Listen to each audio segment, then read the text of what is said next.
All right. Hey, how you doing? This is Erick from VIPeXecs Realty Lending and Investments. Here to you here Sunday Rants and Raves for the Sunday sermon. Appreciate it, brother. Let me turn that back on. We got I handed out some links to a select amount of people, but at the same token, you can watch live here in the Facebook group or across Facebook, YouTube, social media, LinkedIn, TikTok. All those ones should be. I think Sweden's the one that sets this all up, so it should be all in here. We're using this platform so we can go live and share some door knocking love as well as talking to sellers. I'm going to get into that for the Sunday sermon, Rants and Raves. I'll be your host today for the Amp Live Real Estate Show, and there'll be some guests that's just going to come in. I tossed out some links, so if that's you, jump on and we'll chit chat. Introduce yourself. Let me get that back on here right there. I believe we got Mr. David Schultz. You there? Can you hear me? I'm here, brother. Hey, what's up, man? Oh, another beautiful day.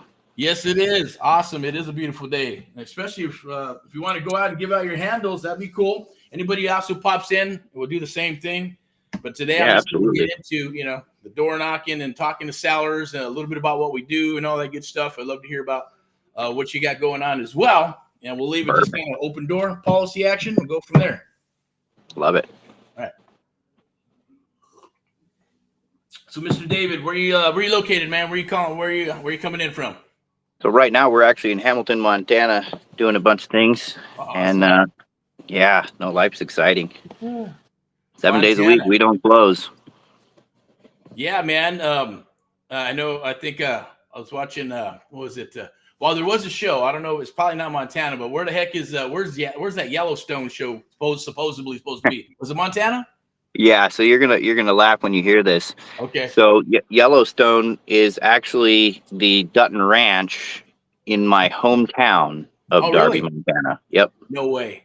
Seriously? Yeah, tiny little place. Yep. My dad did the rock work on that place like, I don't know, a million years ago. Not quite that long, but yeah, it was back in the 80s. Oh, wow, man. So, 80s. Yep, south end of town. Awesome place. Still a tourist attraction. There are people on the side of the road there all the time taking pictures. Well, that's cool. Yeah, Montana, man. It's beautiful as hell, I'm going to imagine, right? It's gorgeous down there, I'm sure. Yeah, no, it absolutely is. It's we got the mountains, we got the fresh air, we got the activities for outdoors, horseback riding, rafting, fly fishing in the summer, all kinds of stuff out here. Okay. All right. And what you guys want to give out your handles if you would? I appreciate it. Trying to figure out how to do that. Okay. So there should be, depending on when you logged in, there should be a chat section. Yep. If you can't get to, there's a private chat and then there's a public chat if that's available. If not, or if I believe we got you up here. Let me put you up here where I can see you. So then we got Director of Field and Operations, David Schultz. So that show is on the live here. So let me see. Let me put on a little bit of rock and roll. So I can talk in the private with you. Oh, you and other guests. Okay, so that might be it. Let me throw some handles out here for you then. Cool. Yeah, just put in rock and roll right there. That's probably going to show up on Twitch and YouTube and a few other ones that allow that. Facebook's a little weird because I know that they're like, you can go live, but then the videos disappear in 30 days now. And then at the same token, unless you're going live on Facebook, which is kind of a pain in the butt just using their platform, then you can use their chat. But with this system, it's different. It's just because we're using RE Stream. So therefore, it gives us all these slides and cool stuff and video, and then we can actually stream it on a bunch of different social media platforms at once. So it helps out with the algorithms and all that other good stuff. So works out pretty good. So the chat I'm in, that I see what you posted on. I don't have a tab for, but I can do. Okay. I can do in the private chat. Cool. Then I'll copy and I'll paste it in here. We just launched our media company on YouTube. Cool. What's it called? Let's see here. It's Fixius Media. Cool. And that's an extension of Fixius Productions. And if you don't know, I'm a freak about Latin. I love that language. It's a legal language. It's the basis for all legalese. Fixius actually means put to flight or put into motion. Oh, cool. So throw that out here in this chat. There you go. And throw a couple others. We have a podcast we just put out. Let's see. And I think I have 2 episodes on that one. Okay. Let me get here. because there it is on Spotify. And then if you're looking for me on social media, you can of course find me on Facebook at David Schultz. And I don't remember if I have any numbers after that one. I've had so many accounts over the last 4 years. It's ridiculous. For Facebook. Oh yeah. Yeah, that's Well, I got locked out of my account once. Right. Somebody stole my Google once, and that shut me out of 3 of them. And that's crazy. so we had to learn about all that stuff. The price of doing business and living life, I guess. Yeah, I remember when they first came out, man. I was like, geez, I don't know if I should say it, but it is what it is. Yeah, It is what it is. Yeah, I've had that experience too with. I think everybody has to a degree. Their algorithms are trippy. They do some trippy stuff. Where, we're doing a little. Let me put that up in here right there. It's good though. One of the things I tell people is that no matter what we're doing in life, it's a learning experience. All of this is just a continuous learning experience. So yeah, it's all good. No, for sure, man. And then we had some conversations about some stuff. So excited about the future of doing some stuff and moving forward. With things like this podcast, all that good stuff, because this is part of the jam now, right? It wasn't like that maybe the last cycle, and everybody kind of looks at cycles differently. I look at them as cycles, then you got micro cycles, right? I like to go back to the 1800s. By the way, I'm just going to introduce myself. I'm Erick of AHA, America's Helping Americans, one American at a time, one property at a time, one family at a time, doing our part to get America back on track together with you and others across the United States of America. VIPeXecs Realty and Lending. That's the brokerage that will be pushing continuously throughout the United States of America. If you want to hang your license or you want to do some international business, we can handle that as well. Definitely looking for good agents and people to come aboard. It is a selection process. And then we have Amp Live Media, which is our broadcasting media and marketing company that houses our mentees for the American Mentee Program. And that American Mentee Program is a true one-on-one mentoring program. There's no program on the planet like it. I guarantee it, because nobody's going to do what we want to do. I think we had a little bit of that discussion there, David, of what we do compared to others and things of that nature. It's not even a comparison, but at the same token, it comes from a place of love and wanting to help our fellow Americans and get out of that job, right, and move into this line. Not even a line. Let's just go this route, the route less traveled, with like-minded people and forging our own path, right, and going in that direction. That's the road I chose a long time ago. I think I chose that even when I was younger. I don't know if I was tapped into something else with the school system and going, man, all this stuff seems like a prison, right? They're just brainwashing us. And I was probably 5 or 6, 7, 8 years old, and going, man, this is not working. I don't like it. But nobody would understand. They probably just figured, hey, this guy is a troublemaker, or maybe, he's not, he's not wanting to conform. Now, and I got bored a lot in school too. So, got to keep that stuff fired up. So over the years, obviously found family, found music, found rock and roll, and then moved into the professional business, and obviously joined, cut the hair off and went with the corporate thing and built a family, then built a business, and then continue to move forward. And here we are, right? So life is a trip at the end of the day. As you know, like you're saying, it's a freaking journey. Yep. You're constantly learning stuff as you move forward. And then, moving forward and reorganizing, reorganizing, reshifting, mind frame, mindset, all that good stuff. But I wanted to come out today and talk a little bit about, obviously, the Sunday sermons. So on the Sunday sermons, usually rants and raves. I may drop some F-bombs, S-bombs. David or anybody else who joins, may do the same. Ask some questions, as many questions as you like. Put them in the chat if anybody's watching this stuff. And we'd love you to like, love, and share. We'd appreciate that. Go check out David's handles, and anybody else that comes down the wire, you want to share your stuff, love to speak with you about that and go from there. But obviously, main thing is our sponsor, VIPeXecs Realty, Lending, and Investments, powered by Amp Live Media. That powers our mentees. It also powers VIPeXecs Realty and Lending and Investments as well. So I know David has some stuff. I'm going to tap into a couple things that you're rocking and rolling out in Montana, and obviously offering throughout the United States of America, because the world's a lot smaller these days, right? Have some conversations. And somebody goes, hey, your telephone number says 805. I said, okay, what does that mean? Area code 805. That's your state. It's the 805 beer that they got out here in Cali. I don't know. Does it matter? But I get it. It's an older gentleman. I respect him. Congratulations, man. He's 73 years old, and I hope I get to be 73. the end of the day and, see my kids and grandkids and stuff, right? That's a blessing. But I get it. He's stuck in his ways. Hard to get on the phone. Wouldn't get on the phone. He said he's hard of hearing. I said, yeah, I got too much rock and roll. And this year I can't hear that good either. So I use a speaker. I won't even put this thing to my head. It's always talking like this, right? And for both purposes. One, for the radiation, like it matters. And two, because I really can't hear jack when I got that phone to my ear.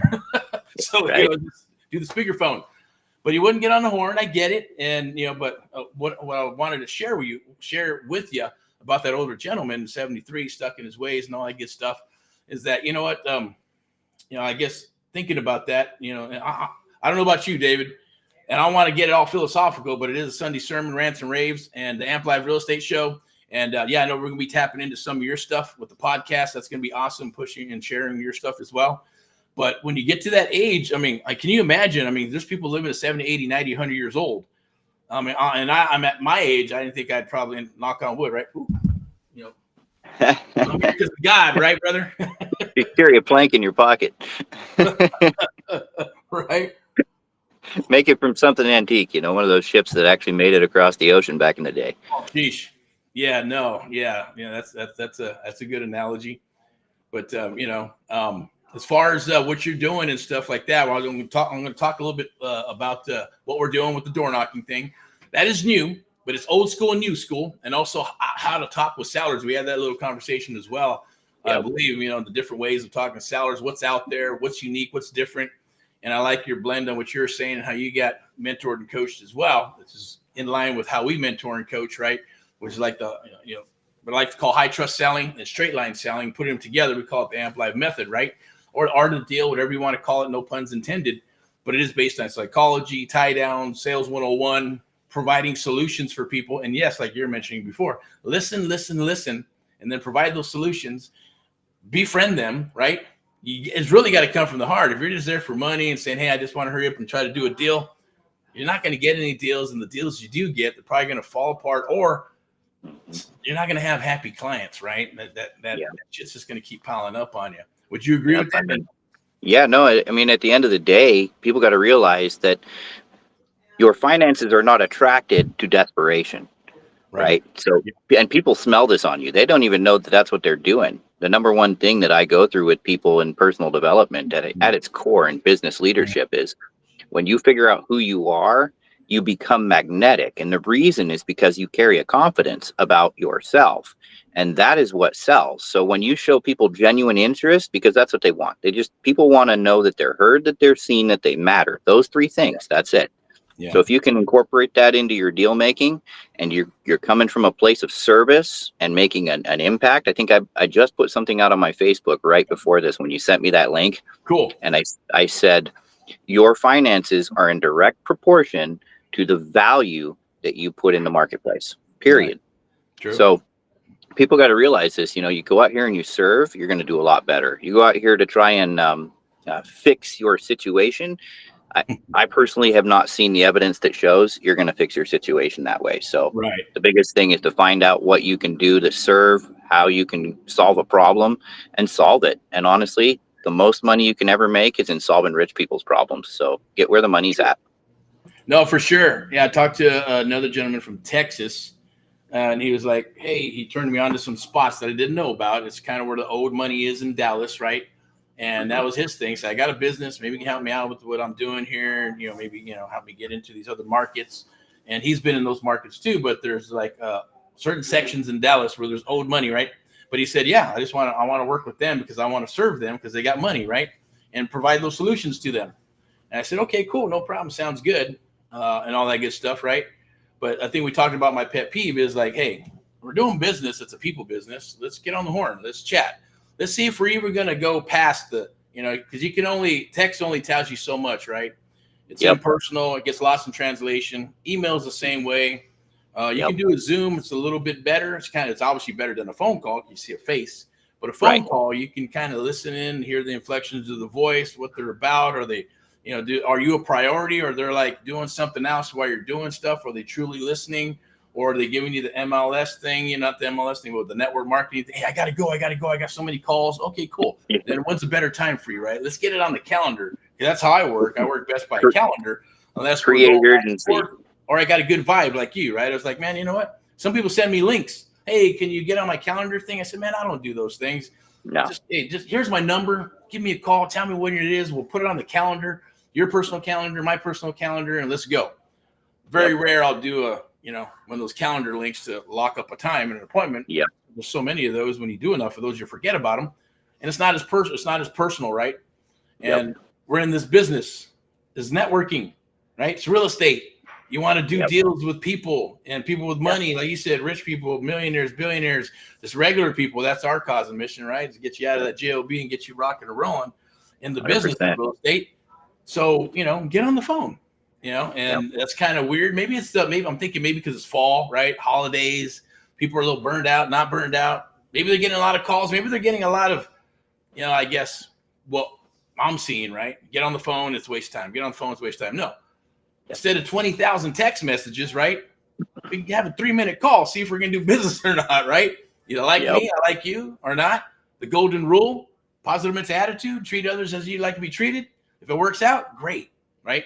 Because when you do this business, you probably know this too, because when you're rocking and rolling, at the business that you're growing and stuff, is that you kind of figure out and you can read people and things, right? Whether it's on the phone or even through their text sometimes, and their emotions, and especially face to face, right? And their mannerisms and all that good stuff, and how they react to certain things. And if you listen, right, they'll pretty much tell you how they're feeling to a degree.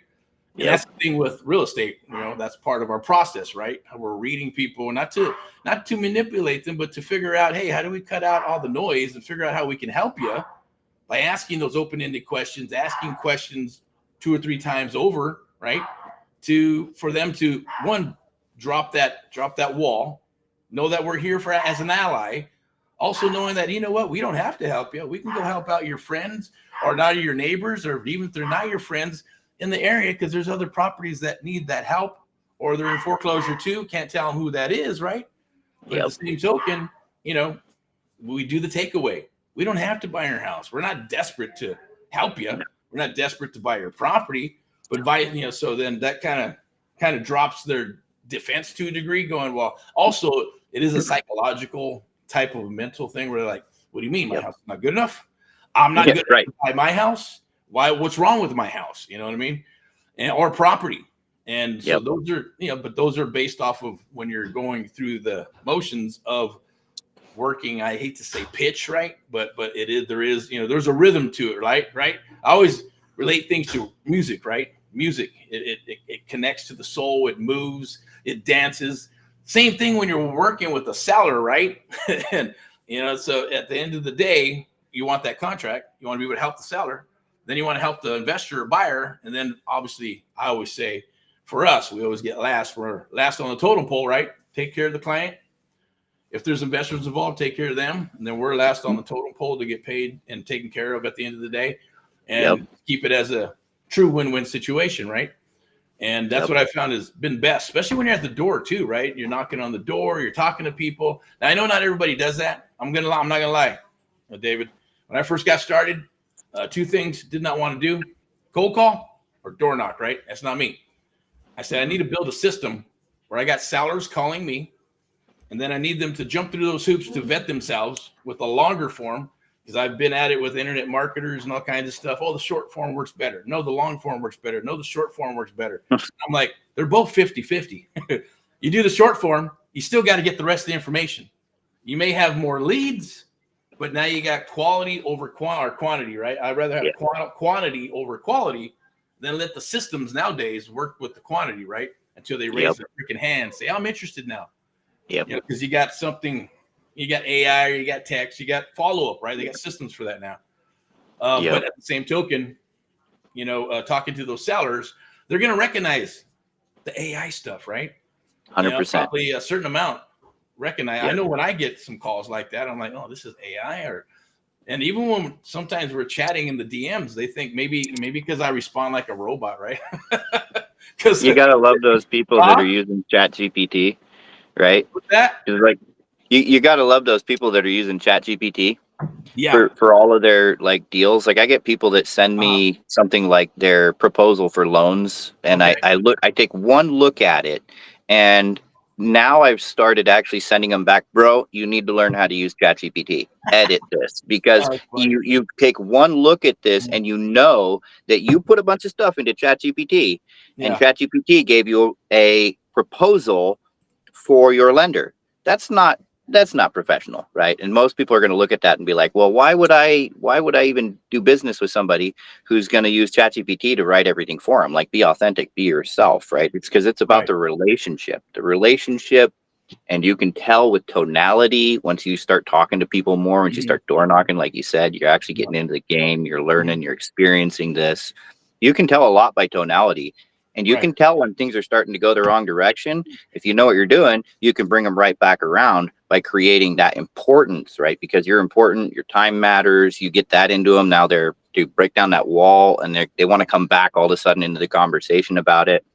And honesty, like, people, you just got to get them to be honest, because honesty allows you to serve them better. That's all True. it is. And the reality, like you're talking about bringing people to you, that's the system that works, because now you're not dealing with cold, you're dealing with warm leads. And Right. warm leads they already have it in their mind that they're ready to do a deal. They just Correct. want confirmation that somebody's human and actually real. And in a Right. world today, like Good. I just made contact with Manny Fernandez earlier Okay. today, and one of the things he was mentioning was like, I get tired of all of these people bringing all this stuff, and they don't even have authentic, real numbers.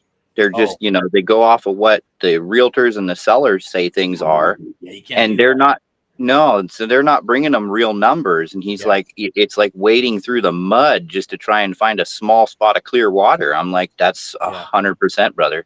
No, it's true. Yep. Yeah, I Bring agree real with you numbers. 100% on that. And that happens a lot, and that's the purpose, was one of the reasons why several years ago we said, hey, do we launch a mentoring program, a coaching program during the time when the market, like we're talking about, market crash, and then, coming out of the ashes and all that good stuff. Yep. And people coming out of the ashes going, okay, we're going to fire back up. And 2010, 11, 12, 13, properties are super low. Investors going, Eric, find me a bunch of deals. Can you lead generate for me? Because all this stuff's changing, CRMs, text, all this stuff started coming out, social media.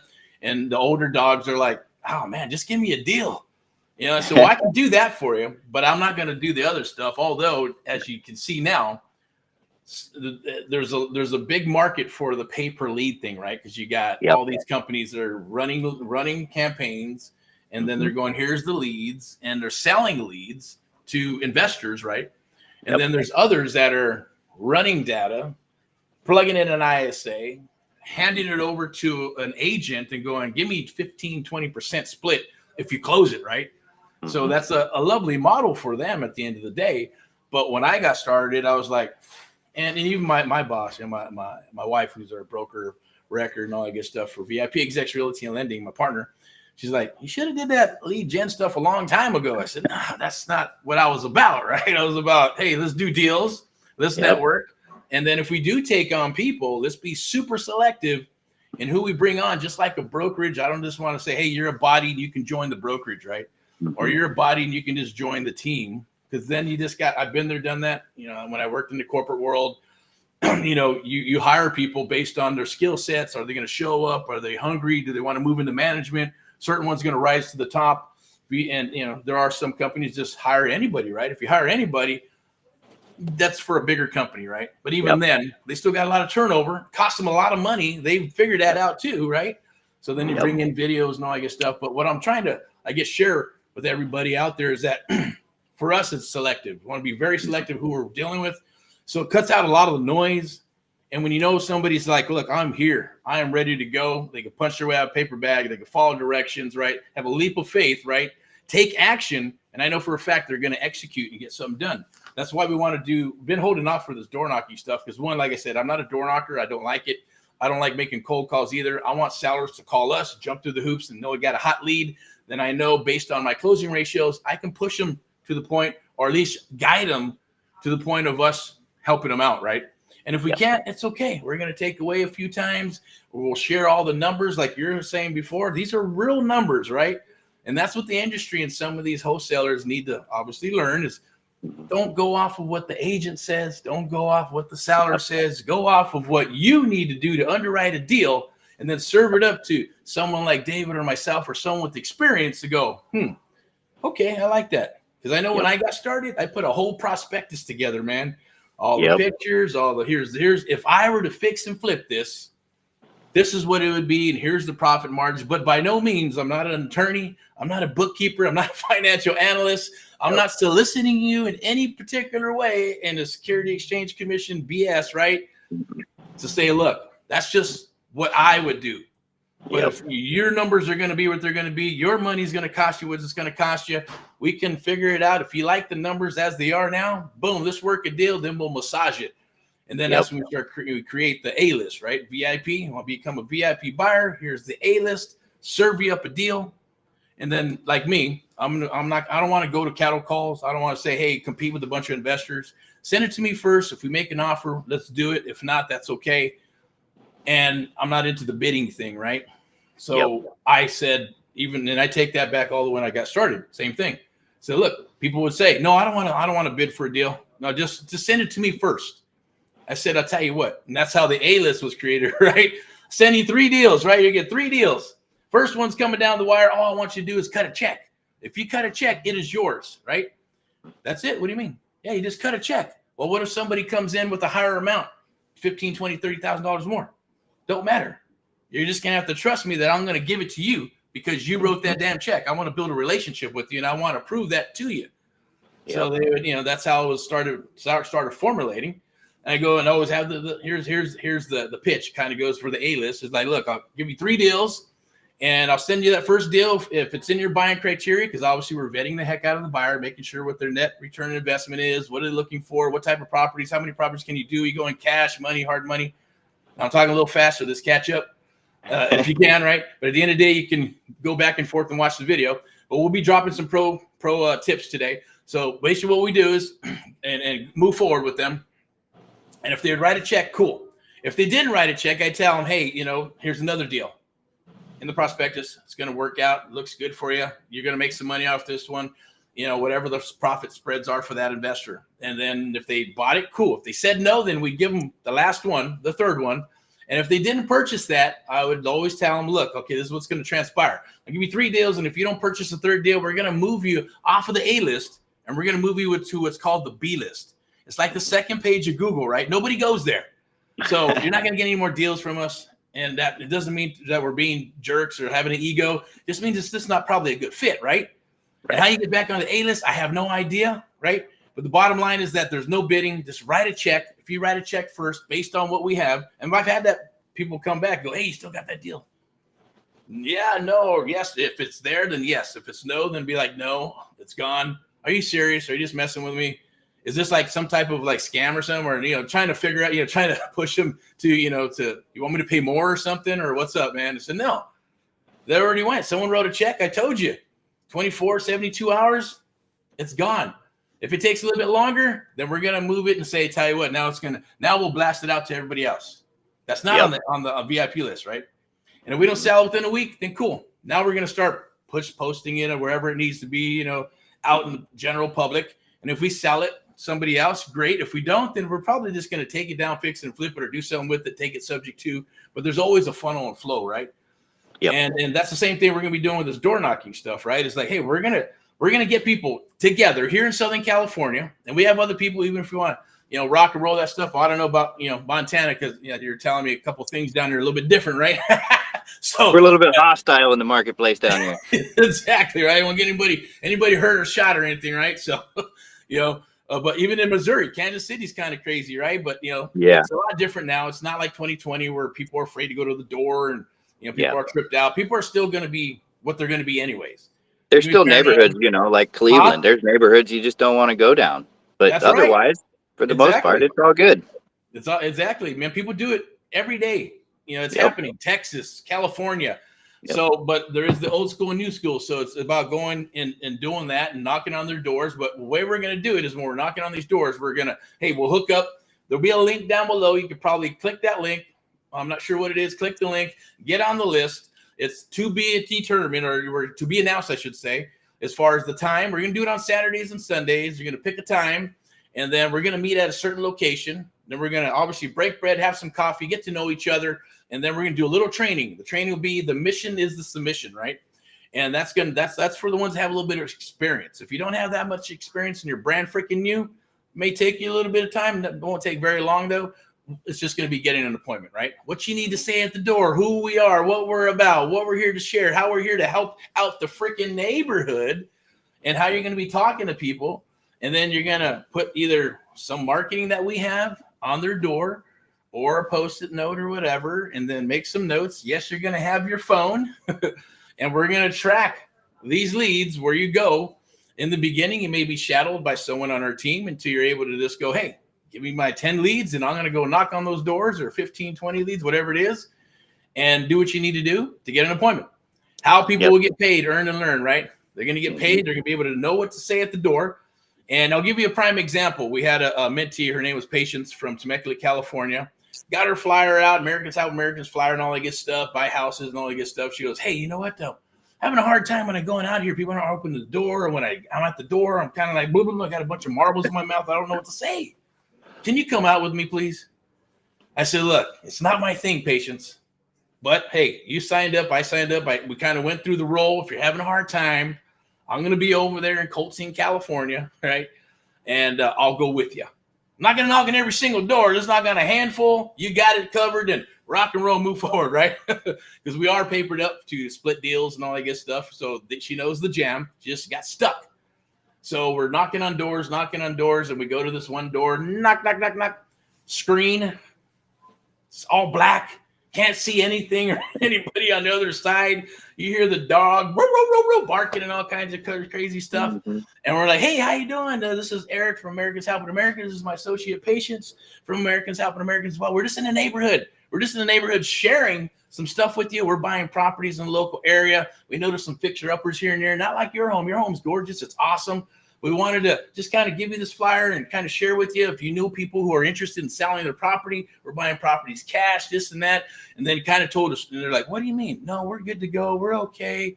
We don't need anything. We're not wanting to list. Oh, we're not agents. We're actually real estate investors. So we're not actually interested in listing your property. But if you'd like an offer, an instant offer, we'd love to work that out with you. But let me tell you what we did for Miss Patience down in Hemet, California, right? And not Miss Patience, but Miss Williams. Then we start telling a story. Mm-hmm. Right. So not everybody needs to sell their property. Some people need to fix up their property. Some people don't have the cash. Some people don't want to list. But, all she needed is hey, she had a property. She worked in LA. She's driving back and forth. She got behind on back payments. And, we were able to work it out where we can cut her a check to move on, made up her back payments, took on the property, fixed it and put it back on the market to flip it, or we're going to keep it. Right. But it solved Miss Williams' problem. Right. And she got some money to be able to move. She was going to retire and go to Texas. So we just pop out a little story. And then all of a sudden in the middle of the story, we're talking to the wife, and here comes the husband, right? He's like, whoa. Hey, what'd you say? How much money did you give her? Yeah. Right. Because all in that story were a bunch of elements of triggers that are going to trigger off and go, is it money? Is it solving a problem? Is it selling fast? Was it, and we knew that these houses were hitting, right? Were pre-foreclosures. But we just didn't come out and hit the juggler like some of these crazy people. Hey, you're lucky that we're here. You're in foreclosure. If you don't sell it, we don't sell the house to us, then, you guys are going to lose it, right? So it's almost like what's that word I'm looking for? It's not indecisive. It's not indirect. It's I can't remember the word. It's a little bit passive aggressive, but it works. It's a little bit passive aggressive, but it works. Yes, yeah, the passive aggressive, yes and no. I think passive aggressive might be the for me, the wrong word. I'm not saying that it's not, right, brother? But it is more of like we didn't care whether we buy our house or not, right? Right. We're just here to say, look, we're here in the neighborhood. If you need some help, awesome. If you want to pass on the good word, awesome. Because we know there's some other houses that are kind of jacked up, and we want to obviously help that neighborhood by buying those properties, bringing up the value, which is going to bring up your value. So we're truly being truthful about our AHA and Americans Helping Americans and what we do with one American at a time, one property at a time, one family at a time, right? Our goal is just to get America back on track, right? Together with you and others. And hopefully if you can share that, hey, by the way, if you keep this flyer or any cards, that's information, and you send us somebody and we go and buy their property, this flyer here is worth $500 to $1,200. Yep. What do you mean? Yeah, if you give this to somebody and you tell them who they are, and you text us, email us, and say, hey, that's a referral, we're willing to pay you $500 to $1,000. So make sure you save this, keep this, right? Oh, okay, cool. It's for the ones that don't need our services, right? So we're doing that, and we're talking to the neighborhood people, and we're making friends, and we're becoming part of like the community to a degree, right? And by doing that, and at the same token, it's only one house, right? So then we have to probably, go a few more blocks to another house. So when we're there, we're papering up the whole block, right? So they're going to get our wares, they're going to get our information, they're going to get a posted note, hey, we're interested in buying your property, and it's going to generate calls. It's going to get our branding out there. And then like this gentleman, once he heard about money, he's like, oh, how does that work? Yep. Created an appointment, set the appointment. We're always trying to go into the house, but they had some, they don't know who we are. They want to do a little research, and it was a weekend. They wanted to spend some time by themselves. We set an appointment, and long story short, we did over a period of time by nurturing the lead, turned it into a deal, right? And moved from there, right? The testimonial was basically, hey, pre-foreclosure, we're going to make up the back payments, and we're going to take the property down, but it was a little bit tight. Then they did make up the back payments and got in trouble again. But that's the beauty of nurturing and staying in touch with them and really caring about them, not just going, okay, that was a dead lead. F them. Oh, they're not interested or whatever. Oh, I went down there and spent a bunch of time and they said no. So what? Yeah. Right? We kept moving forward. Liz says, hey, get them a bottom line. Why don't we just list the property and get them top dollar? Yep. All right, cool. Let's do that. I've done that. Bottom line, set the appointment. We go there and said, tell you what, this is what you want. We already know what they need, right? Need I think it was $70,000, $30,000 pay off debt. They want to keep 50. They're going to move out of state, go live with family. And so long story short is that, okay, I know what you need. I know where we need to list it. Here's the price, and this is what we're going to do, right? So we moved it from as an investor over to the brokerage side.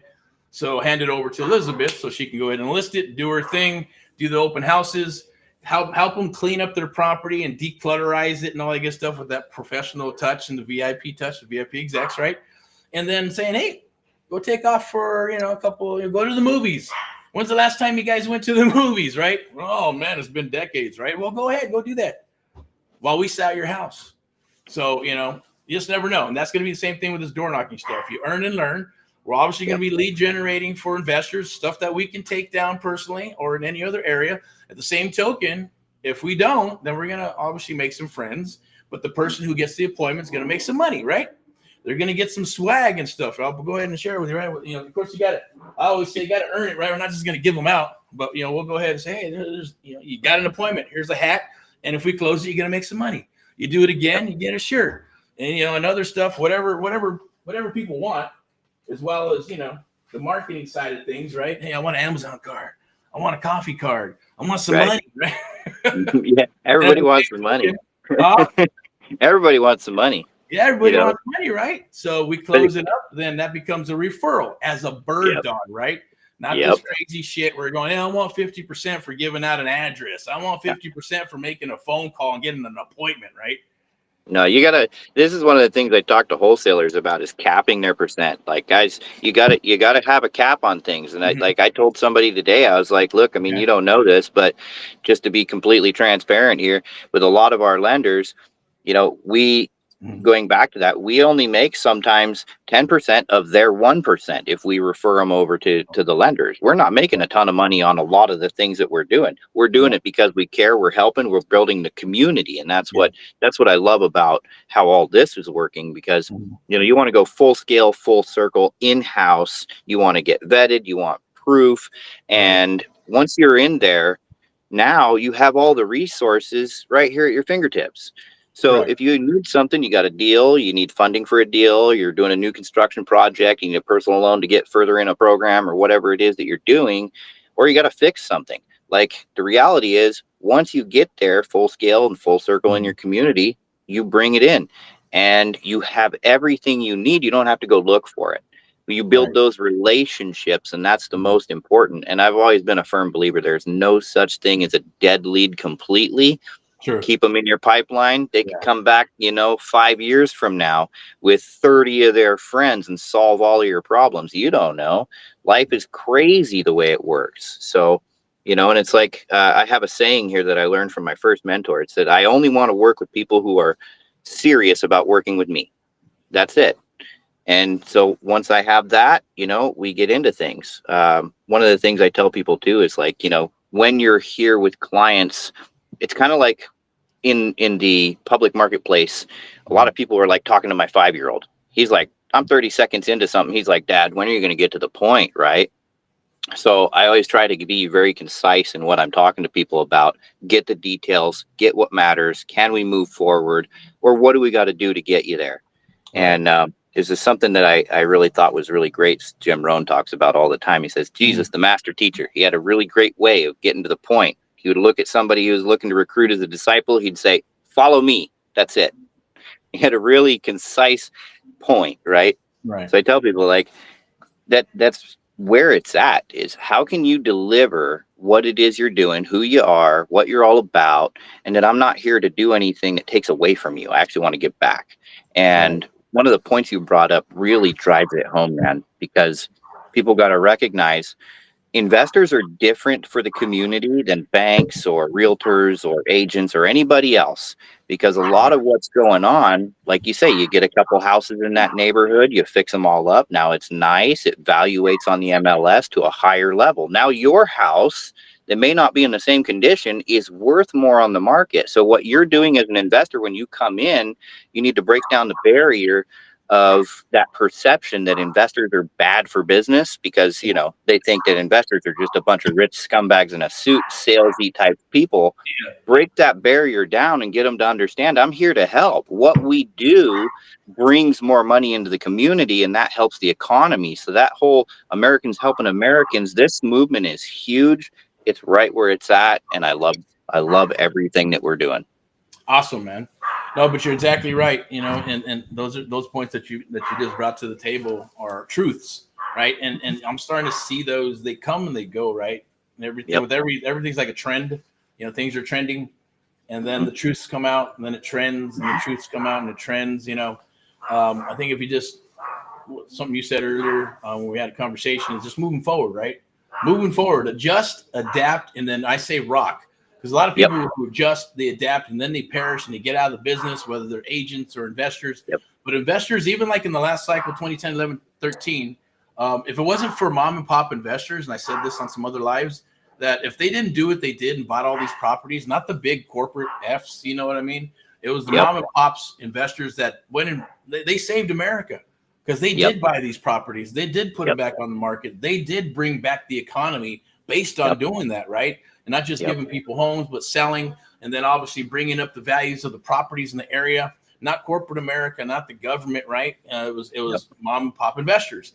And when people understand that, if they understood that, then they wouldn't have that such, like you're saying, a bad taste. Oh, they're rich scumbags or this and that. Right. Well, they just got sold too many dreams that they couldn't achieve, and then so they got that reputation built into this perception from the people that we're trying to actually go out here and do something with that helps them. And that's one of the things, you mentioned a very deep thing that I talk to people about all the time, and it's vision, right? So for lack of vision, my people perish. Now that scripture is powerful for a reason. These people need to understand most people don't have a vision beyond next weekend. And that's terrible. And I'm trying to get a lot of people to understand we're moving into a generation now where we have 60% or better of the American wealth, which is small business, mom and pop shops, right? They don't have anywhere to put their business, and we don't want corporate America to buy it all up. So how can we get these younger generations? By the way, if you're younger, if you're 40 and under, and you're looking for a way to get into business and finally do something productive, we want to help you do what you need to do to start getting into this economy of being a business that matters in America, where we can help the next generations actually move some of that business down into your pocket so that you can be a productive member of your society, you can help your community, you can do more, and you can prevent something like we've seen before, which is where corporate comes in and buys up whole town. And now you have a whole bunch of chains, and then you have a whole bunch of stuff that's imported, and it's not really the best. So we're solving lots of problems, Yeah. lots of them. Yeah, because we used to be made in America, and we're no longer made in America, right? So a lot of the products are crap. A lot of the customer service is crap. And it's happened even, I think, with Elizabeth was making a phone call. She goes, "Oh, I got this person, and they can't even speak English. It doesn't matter what nationality they are. It's just period, right?"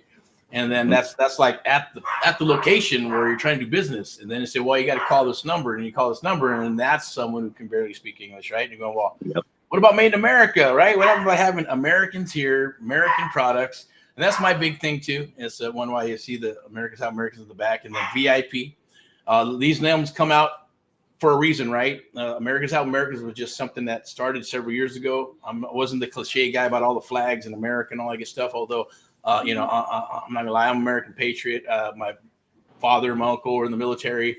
My wife's father was, World War II veteran and all that good stuff, right? So they pay their dues, man, right? And those people should be the veterans and all those people, right? I mean, the ones that actually go to war should be given a house, man. They should be given all the royalties of everything, because there's enough money that people pay taxes to put into the system instead of government taking over all that good stuff. But that's a different rant at the end of the day. But it's true, right? It is the fleecing of America. And that's why it's all about, hey, let's give back. Let's give back to fellow Americans, right? And that's why that was born, right? To say, hey, look, and people caught on to it. People catch on to it. Some people are like, hey, if they're not really into that, then they're like, oh, what are you? You're a Hispanic guy, and are you a racist, or you don't care about this or that? Or I'm like, look, man, I'm American, brother, right? I'm freaking blood. It bleeds America. So I'm a, you call me whatever you want. The bottom line is, if I don't like you, you don't like me, then it is what it is. It's not a racist thing. And I'm Hispanic, right? So at the end of the day, what are you talking about, Folios, right? we all came from somewhere. American. And that's funny. Like one of my best lenders is a completely Hispanic group, and they do amazing things for people, like personally, real estate, lines of credit, stuff like that. Like, and they are just wizards at this stuff. Okay.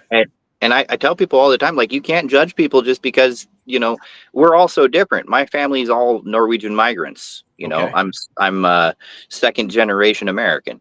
Gotcha. But the reality is, if we're going to look at people in that perspective, heck, we're all foreigners. So what are we even talking about? Let's help each other out. We got to get people. We got to get people in the program. We got to get them mentored. We got to get them thinking straight, thinking right, their head in the game, and believing in themselves again. And I think that's a big part of what we're doing here is that, people have lost touch with reality and themselves. And that's a huge core of this program, is getting people to figure out what they're all about and how they can actually impact the world around them. And that's a really good thing. No, it sure is. Yeah. And then there's a QR code. You go scan that QR code, just lock your spot in, and we can chat and, see if we're a good fit and all that good stuff. Right. But at the end of the day, we are bringing on, the mentor program is the mentoring program. That's the tool, that is one-on-one. There's no coaching involved. There's some life coaching, as we talked about, right? So it's like, it's like having a life coach, but at the same token, mentoring, understanding your first deal might be a fix and flip. It could be a wholesale deal. It might be an option. It might be single family. It could be land, could be commercial. It doesn't matter, because we have, 20 years of plus experience on my side, 20 years on I like to say the public sector, and then the private sector. I live in the private sector, but I also understand the public sector, because I been there, done that when I first started, right? And to get licensed and all that good stuff. Hung my license with Remax, Keller Williams, all that crazy stuff, right? But I still flew under the radar because I like the language of an investor. Find me the ugliest house on the block and I'll pay you. I'm like, I like that. I could do that all day long, rock some numbers. And that's when I learned saying, look, you got to understand how to underwrite correctly, right? And that's what we do. We'll show people, because I notice a lot of wholesalers, you probably notice this too, right? Like you're saying, they're trusting the agent for their numbers because they figure they can do that. It's easier for them. Or they're going to try to go after deals on the MLS because they figured they're going to write the contracts, meaning because, hey, I don't know how to write a contract. An agent's going to do it. But you still have to be good enough to talk with an agent, be able to vet an agent to make sure that they're a unicorn agent and not a gatekeeper agent, right? So they're either going to be new or they're going to be seasoned. They understand that they need to work with investors and wholesalers in this business. And I mentioned that on some other lives, I think this week, that said those two used to be enemies, right? The private sector and the public sector, enemies. Agent, investor, wholesaler, enemies. Now they're starting to come together as agents going, you know what? I need these people. I need to learn what they're doing. I need to work with them. And then wholesalers going, I need to work with the right agents that are willing to work with me. And they're starting to come together now with this new cycle that I'm seeing, right? Which is a lovely thing. Yeah. You know, and it's starting to happen, but you can't eliminate, or you can't avoid the work that needs to go into becoming an expert and being great and good at what you do, right? Yep. No, you got to do the work. That's the thing. Right? And you got to do the work. And just to encourage some people here, you know, I'll show you something here. The office isn't quite finished yet, but I have some information for people. Cool. Do your research and do the work, because you can't avoid it. But one of the things I've tried to get through to people is that the research and the work is worth it, right? And most people don't know that you can do this. I got a few things here I'll show you real quick. You can find these in all of your states. You can find them in whatever you need to. Number one, you can buy the IRS tax book, right? You can learn taxes. You can buy in your state the title for trusts and estates. You can learn what you're doing. And you can learn the language of legal by getting a Black's Law Dictionary and just looking it up. Read books, right? The best books in the world. Do your research, do your homework, build your company, build your life. That's where it's at. Right. No, I love that, man. I love those 3 books. I like that second one about the trust for sure.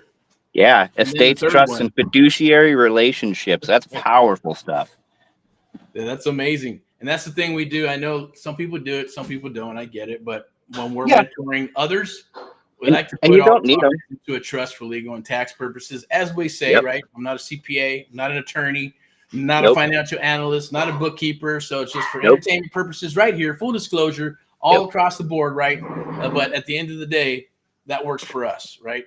Yeah. And you can learn it. And if you're not there yet, that's fine. I have a PDF that helps people break down. It's a decision tree that says, where am I in business? And it helps you decide, are you a sole proprietor?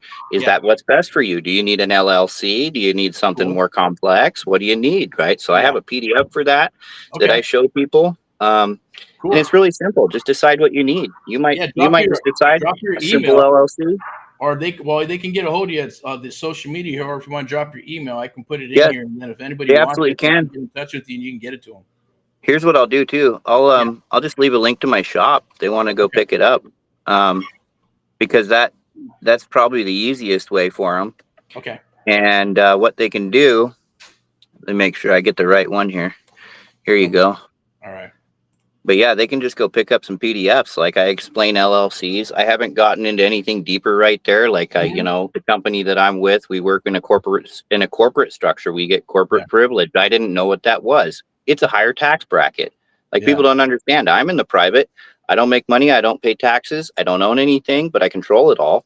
But the company pays taxes. So there's plenty of taxes moving into the system. Businesses, people, investors. Right. We all pay taxes. We all do good deals. We all make money. But people have to realize that if you're just starting out, like, man, just learn what you're doing, learn the game, get the information, do the right work, build the relationships, and get moving. That's what it's all about. You can always build this stuff later, and it's fast. I learned this because I didn't have a choice and I couldn't find the information. Everybody wanted to sell me the information. So what did I do? I called the IRS and I asked questions. That's awesome. And guess what? They told me the answers. They were like, hey, you can do this, you can do that. Here's how you do it. Here's the forms you need. These are the fees. They're very helpful. Right. Really? Okay. Well, that's interesting. It is interesting. I always thought they were my enemy, but no, man, if you call them and you ask them questions about how to start a business and how to be compliant, they'll tell you. They will. Wow. Well, that's pretty good. That's some awesome information there, man. Appreciate that. That's cool. Because people are gonna, they're always gonna be, afraid to make those phone calls. Yep. And I know that, maybe a pro tip there is that when your back is up against the wall, you do some of your best work, right? 100%. And there are other people that have money, and I've seen it, right? They spent $50,000, $20,000. I think the highest one I've seen, I was with a gentleman in Koreatown. We're going to do some business together. He inherited his father's Bales Bond company. Oh, man, that's a good business. Yeah, right. Especially in California down here, right? And you know, and it was near the, I guess the jail or whatever, county jail.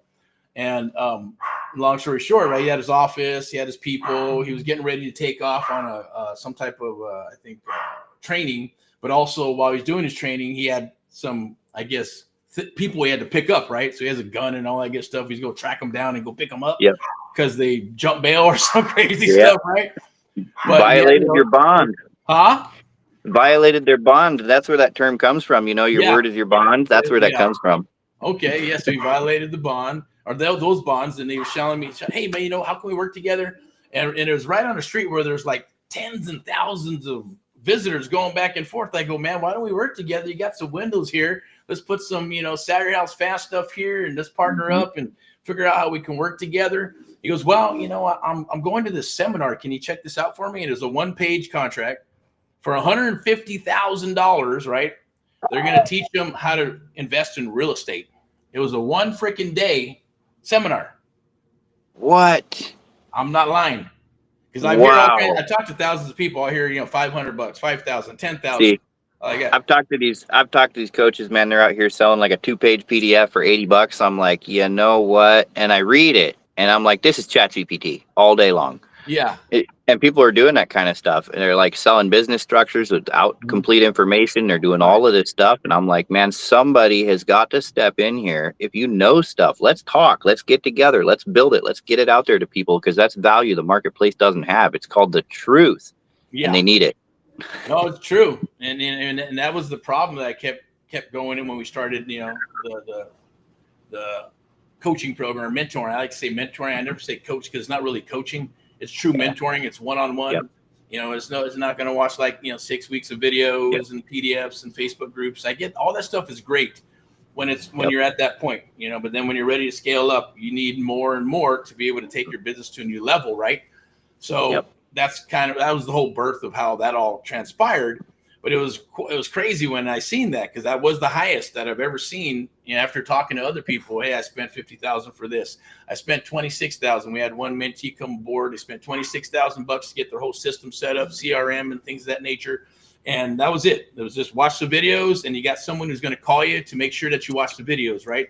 Did you watch one video 52 and video this and that, and make sure, okay, we'll see you next week. Make sure you do this, and that. That was it. And, you know, after seeing all that good stuff and hearing that stuff, I'm going, my God, that's insane, right? People need actual help to be able to, you know, execute the things that are on the table. I always say, like, you know, people want to work out. You can watch videos and learn the structure, but, you know, how are you actually going to, you know, lose weight, or maybe you want to become a bodybuilder? There's certain things that you have to learn in the gym with other people to figure those things out, to be able to go, how do I get like that? It's not watching videos. Right? No, some people are here, the number one YouTube and learn anything. I go, no, I don't think so, man. To be honest with you, right? That's the disciplines. You know, the little disciplines in life really matter because they lead to the big disciplines. And if you don't have somebody to help you learn the discipline, and you have never had it, like, you got to get somebody to help you with the disciplines. And that's what, like, I think the coaching industry misses, which is why I love what you said. Like, mentorship is where it's at, because that's where you're going to get the disciplines to start small, to stay focused, to then build to the bigger things. You get ready, and then you take on a bigger portion, and then you keep going from there. The discipline really matters, and that's core to everything that you're doing. It doesn't matter what it is. If it's parenting, if it's business, if it's your job, if it's your personal life, you want to work out, you want to eat better, you need these disciplines. And, you know, start small. One of the things that I discovered was, in everything that we do, especially when we start into business ourselves, is we're retraining our mind how to trust ourselves, because we've taught it for so long that we don't follow through, that every time we say we're going to go do this, we're going to break free financially, we have a cap, an upper ceiling limit, because every time we say, oh, I'm going to go do that, I'm going to be consistent, our brain tells us, no, you're a liar, man, you've never done that. So then you've got to start training it that, no, I'm the boss and I tell you what to believe. And that's how you break that false belief and stop self-sabotaging. And most coaches don't even touch that. Mentorship. No. You're right. Amen to that, man, because it's the truth, right? And those are like truth bombs that are being dropped right now, because that is part of the process, right? It's muscle memory. It's the subconscious hitting the triggers. Once you hit those triggers, then it'll start moving to the conscious mind.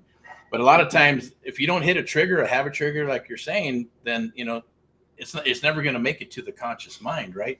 Yep. You're just going to keep going in loops and loops and loops. And that's what I kept seeing with people that get into the business, buying some coaching programs or even YouTube or TikTok. It's just a cycle of spinning the wheel, spinning the wheel, spinning the wheel. Maybe they'll get a win, and then the vicious circle happens again. Maybe they'll get a win, but eventually they start getting burned out because there's no rhyme or reason, right? It's kind of like you have a gun and you're just shooting, bam, bam, bam, bam, bam, bam. Hopefully by accident they shot something, right? If you have a target and you know where you're going, then you have put together a plan. Now, I learned this from one of my mentors a long time ago. Say, look, what's the secret? You have to have everything all perfect. He said, no, you just got to, like you're saying, right? You got to take freaking action. You got to have some boats in a row and then move forward, right? And then the rest will start happening. And then you decide. Go ahead. How was that Brian Tracy put it? He said, you must have a clear target or a clear articulable goal. So write it down, right? Write it Figure down. out what that looks like. Put it in your vision and then take action. Writing it down. Super important. One book I'm going to recommend for anybody that is sitting here trying to figure out, like, how do I get my mind to change? How do I get to focus? How do I do all these things? I want to do these things. I don't have any discipline at all. I have all these self-beliefs that just tear me apart. It's called Psycho-Cybernetics. I'm going to put it in here. Changed my life, man. Yep. So go get that book. I just bought it for my partner, and he's reading it.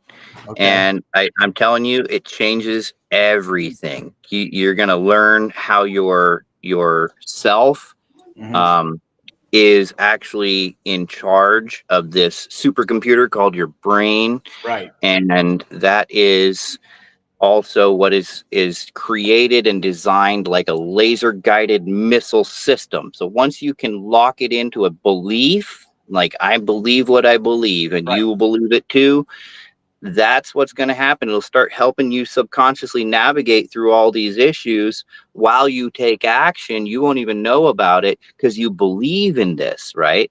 So once you believe that you can achieve it, that's when the magic happens. And then you start taking action, and little by little, your brain starts accepting these things and learning stuff and applying these things. And next thing you know, you're successful. You're like, what the heck just happened? Now you got to go back and read the book and relearn that, oh, that's what I did. So get the book first. That's cool. Yeah, that's funny you say that, because that's how our whole mentoring program is based on, or not based on that, but those principles. Yep. People got to get in it, man. That is the AMP Live American Mentee program. It's based on muscle memory. It's based on truth. It's based on belief. And everybody who does come aboard, I get that book. I've seen it. I read it. One that really changed my life was Think and Grow Rich, right? And that was a lot of stuff that's based on that. It's based on character. It's based on the Bible, even though they won't say the Bible, right? But if you look at those principles, you'll find them in the Bible. You'll find them in cybernetics. You'll find them several places, because it was I think it was the early 1900s, right? So those principles and characters are part of the core of what I learned, right? This one right here. Believed in it. You know, between these three books, and if you've ever heard of like people talk about The Secret and Bob Proctor, his mentor Earl Nightingale, when he talks about the strangest secret, this is what he's he's reading this book when he's talking about the strangest secret. It's James Allen's As a Man Thinketh. So he is literally. That's amazing. True. That's why I always say, like, when people go, "Oh, I'm reading this book or that book," that's cool if it's self-help, right? But a lot of those self-help books are based off of those books that we just mentioned, right? Think and Grow Rich, and the one a couple that you mentioned. And they try to leave out all the important stuff so they can sell you your course. When you can just go buy the book, and then you can get yourself into a mentorship program, and you can go apply this stuff to your real life and actually make it. Yeah, and that's why we have a requirement when everybody comes aboard. You got to pick up Think and Grow Rich. It is a requirement, or it's like, hey, if you're not going to pick up Think and Grow Rich, then you're probably not serious, and it's not going to be a good fit. We've done it several times, right? Where it's like, hey, you know what? It's not going to work. Their schedule. Well, I don't know. Why do you need to know how many hours I need to do this? Well, you got to commit to something. You can do it part-time. 5, 10, 15, 20 hours a week. You can do it full-time if you want. I don't care, like me. Right? I did a full-time job, 40 hours, 48 hours, and then the rest of my 40 hours I put into real estate, right? I did a corporate job. I was on a salary, and it was for 45 hours. Then they worked me 60, 70, 80, 90 hours, which I didn't think was any human could possibly do. But it's pennies on the dollar, right? I got frustrated, sick and tired. You'd be surprised what you could do. Yeah, you'll be surprised. Yeah, because you have your why. My why is my family, my kids moving forward.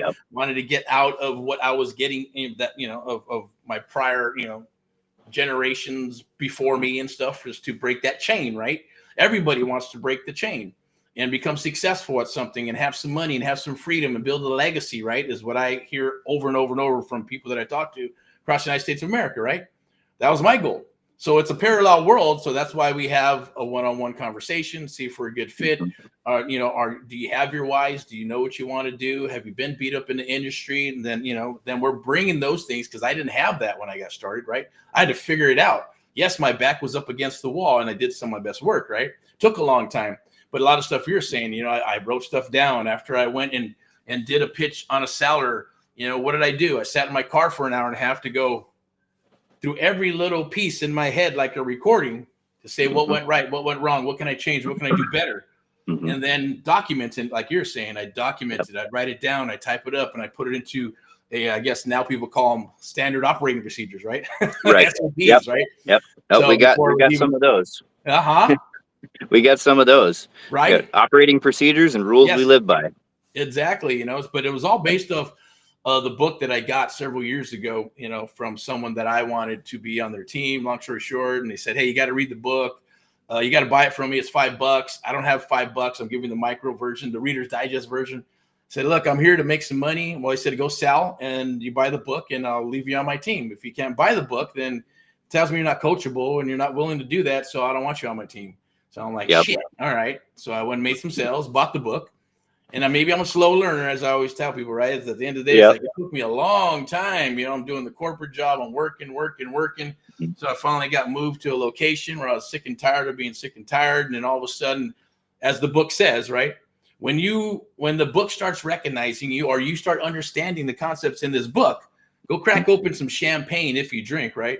Because you've arrived. And I didn't know what the hell that meant, because I kept reading it year after year after year. I go, man, what is this shit about? Year after year after year.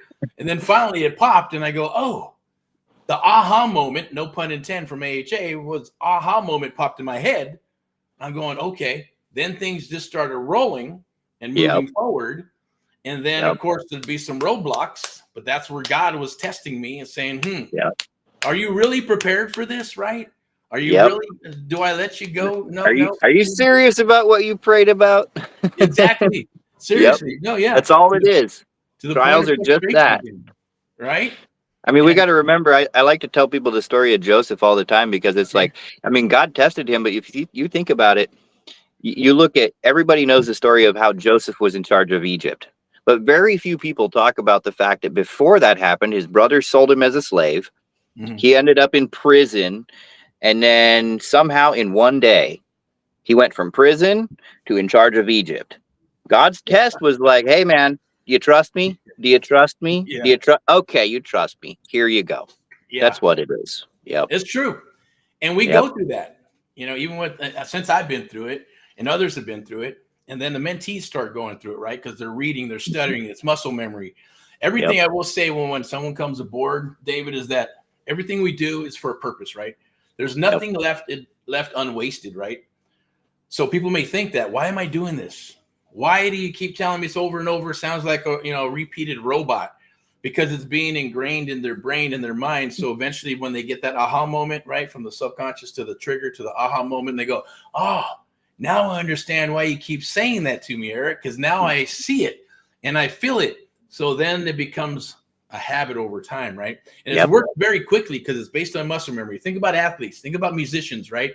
When they rock and they rock and they rock and they want to scale up, what do? They get other people to help them, right? Get to a new level, take them to a new level. They're called mentors, right? They're called consultants, people that come in and actually put a target together and go, this is what we need to work on if you want to scale up and do this. That's the gist of what we do, including with our sponsor. Get yourself to the right environment. Huh? Get yourself to the right environment. That is the single most important thing I lacked and didn't want to accept or understand, was that my circumstances, and it's true, like people hear this and they talk about it all the time. Tell me your friends and I'll show you your future, right? Yeah. You are the product of the 5 people you spend the most time with. So if you want a better life, put yourself in a circle that is better than the one you have. And, Right. and it's sad and it's unfortunate in many circumstances, is people don't want to lose their friends. They don't want to talk about this stuff. But I've said it, and I said it just recently. That's I said, funny. I'm out here calling the people I know. I'm saying, hey, come with me. Yeah. But at one point in time, they're going to have a recognition moment where they see me where I said I was going. And they're going to go, I want to come now. And I'm going to be there and they're going to be back here and they can't hear me and I can't hear them. True. So they're going to be stuck away from where I am, cut off, not because I want that, but because they fail to act. And I'm not going to let that hold me back here. I'm going to keep going forward. That's what changed my life and turned it around. Cool. And once you're past that aha moment and you reach your first clear goal and you're like, man, life is drastically turned around for me now. It's a miracle. Yeah. The things that you go through, that moment, I've had this. You're going to experience something that is divine, because everything you went through is going to bring you into a realization where you're like, I needed all of those things so that I could truly appreciate the blessings that just happened to me. It's true. Amen to that, brother, because it's the truth. And I see it happen all the time with mentees. I've seen it happen obviously with me and others. And it is part of the process, right? And it is a beautiful thing that does happen. But it's the muscle memory. You got to go through the motions. You got to go through, I guess, the pain. But the thing is too, and I get it. There's two sides of it. Like, hey, I got to grind, or I got to stay positive. Where's the middle road, right?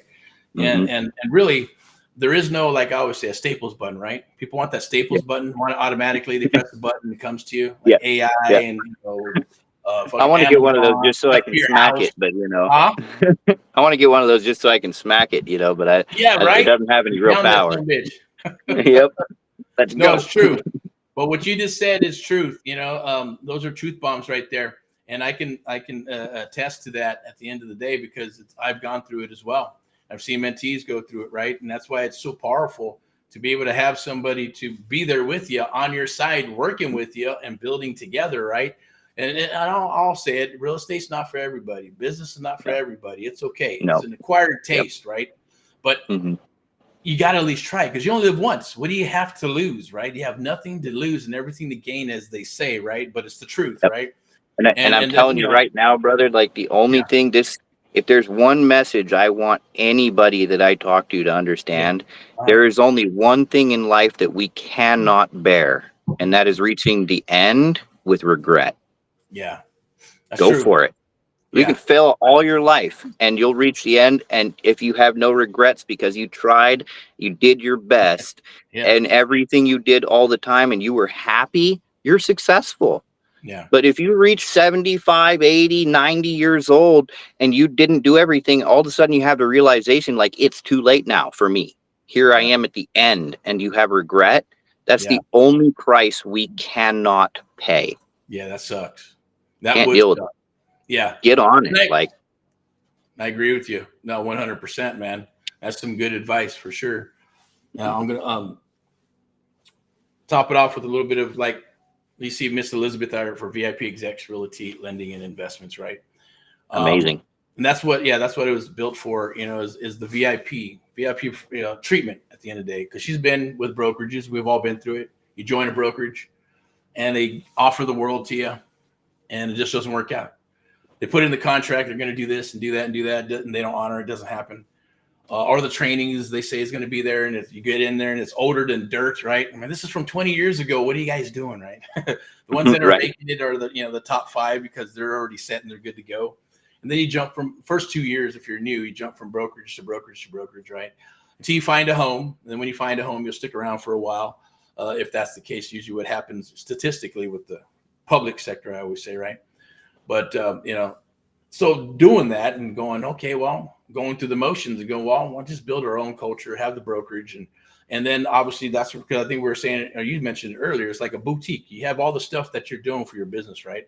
That's what VIPeXecs is like. It is, right? It's a boutique brokerage, right? It's selective. We select people, deal with luxury, commercial, all that good stuff, right? And but we also have the lending aspect, right? Where it's traditional. You got the conventional USDA, FHA, Freddie, Fannie Mac, all that good stuff, including hard money, private money, right? And then you have the investment side of stuff, right? So at least that's where I come in as well. And with the investment side in the private sector, by bringing that to the table. So then what does that do? If you hang your license, you're getting the best of both worlds as they're emerging nowadays, right? VIPeXecs, Realty, Lending, and Investments. And you're going to get the private sector, right? Of wholesaling, creative real estate investing, how to deal with wholesalers, how to deal with investors, right? How to go after and get those clients. What's that going to do for an agent? It's going to turn you into a super agent at the end of the day. If you go through the motions, right? If they can get their ego out of their head and they're willing to learn and have faith, right? And then move forward and execute, they will be they'll be able to dominate their area. It doesn't matter where they're located, because that's the great thing about how we have this set up. You can be in Florida and you can still hang your license with us, right? You can be anywhere in the United States or even internationally and still hang the license with VIPeXecs, Realty, and Lending, and then getting the best of both worlds, right? I think is super powerful, because obviously we're putting underneath there the lending part, and we're putting underneath there, which is the investment side of it. And then even underneath there's the coaching with the American Mentee program, right? That flies, I guess, as the base to be able to share that with people and brokerages and agents, all that good stuff, and investors. And that's just accumulation of a couple of decades, right? But I did want to do a shout out to Miss Elizabeth that sponsored this stuff and how she gets this stuff all set up. Not she don't do it, but it's just a sponsor for VIPeXecs, Realty, Lending, and Investments, obviously, and putting this stuff on, bringing people like yourself, man, and talking with other people. I'm super excited about what the future holds for us, right, brother? Because 2026, 27, 28 are going to be awesome. Opportunity is there. Hindsight's 2020. I've been through those cycles, and there's other investors older than me that have been through cycles as well. But hindsight's 2020, right? And then you have to be able to kind of get your crystal ball and navigate, kind of put my little Erick report together. What's going to transpire in the next 5 years, right? So if you DM, reach out, do a text or a chat or something like that, you want to hear about that. And I know we're going to come out here probably and talk about some of that stuff too, David, and along with others.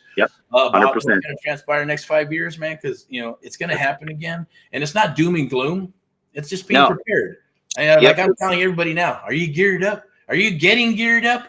Yeah, I think so. Am I getting geared up for tomorrow? Getting geared up for 2026?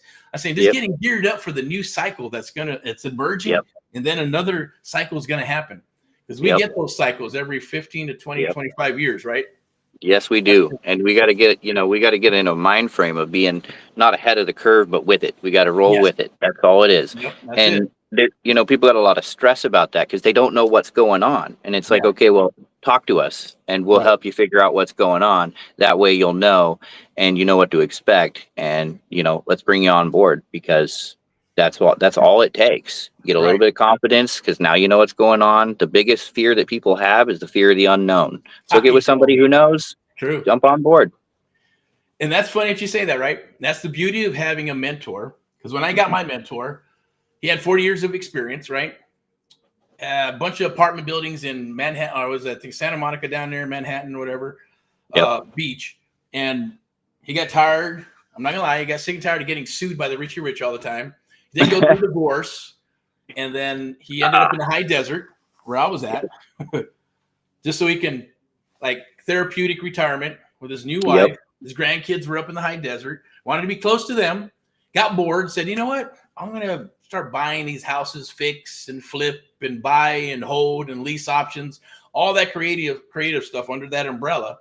And then he would go to the bank on the first, go talk to the second, go talk to the mom and pop banks that were out there, and he'd take over their notes and go knock on their door and say, hey, I'm your new lender. Do you want to stay here? We can work it out. If not, you're going to have to go. Here's a couple of bucks. Don't destroy the house. Don't work it out. I learned all that cool stuff because in the beginning I was, just doing real estate, trying to, how do I figure out buy, sell, fix, and flip? And then fell into wholesaling by accident because it wasn't called wholesaling back then. I'm not going to throw out exactly what he was doing, but I'll leave that up to you. But guys, if you want to learn that's the easiest and cheapest way to get into investing, and you need to jump on this. Really, what you're talking about, because because that's actually one of the things I told my partner this too when he was talking about acquisitions. I'm like, bro, here's a method. Let me throw that out at you. Yeah. Because you can do it. Anybody can. Yeah, No, you true. know, it's public record, number one, and it's easy to go do. And you just got to be a real person and you'll be successful at it. But you know, you just got to understand what you're doing. And if do some research, right? And that's what I did. But then at the same token, I piggybacked off his 40 years of experience, right? Yeah. Because when I didn't have to have 40 years of experience. I just had to serve up what? Tremendous value to Mr. Hal, God rest his soul, right? To say, you know, can I work with you? If I bring you deals, can I go with you? Can I be the fly on the wall? Can I be your driver? I'll pay for lunch. I'll do whatever. I'll be your picture taker. I'll be your assistant and carry your bags in when we go into the house and shit, right? I won't say a word, and I'll even bring leads to you, and you lock them up and just give me a little piece of the pie, you know, a little what nowadays called a wholesaling fee, right? Yes. And that's what I did, man. And thank God for that. I don't know where I read it or where I heard about it, but I know I saw his ad in back in the day, the penny saver, or your guys called the big nickel and all that stuff, right? When they actually used to have advertisements that went to the house, or you pick them up at the gas station, and they'd have these little square ads in there. We buy houses, cash, cash, cash. And I'm like, all right, I have some deals. I want to sell them. I started calling, hey, I got a property. And I saw one crazy ad in there that said, you know, no credit, good credit, bad credit, doesn't matter. As long as you have a job for 2 years and you got, you can make a, you know, $1,500 payment a month. And I think a small down, right? 5-10%. Yep. I'm like, shit, is that legal? Can you do that? I didn't know. So I said, you know what? I'm going to call this guy up and I'm going to talk to him. And I started hitting him up and I said, how do I buy houses? Can I buy houses from you? How does that work? How do you know? And he kind of shared with me some stuff and I'm going, what if I bring him deals? If I bring him deals, maybe I can learn some stuff from this guy. So he said, yeah, you can bring me some deals. And I hung up the phone. Then I'm like, someone here, I heard somewhere said, if you want to pick a millionaire's brain, offer to buy him lunch or her lunch, right? So I said, I sat there. I go, man, I don't know. I was like, what's he going to say? I was like afraid, right? Do I get on the horn? They're going to think I'm weird or something, or is that bullshit? No. Does that really work? And they know what you're up to. That's the funny thing, but they want that from people. That's the initiative they're looking for. Yeah, you're right. They want to see you, you know, take some action so they can pull you up, right? It's like this was explained to me by my second mentor ever for the coaching industry.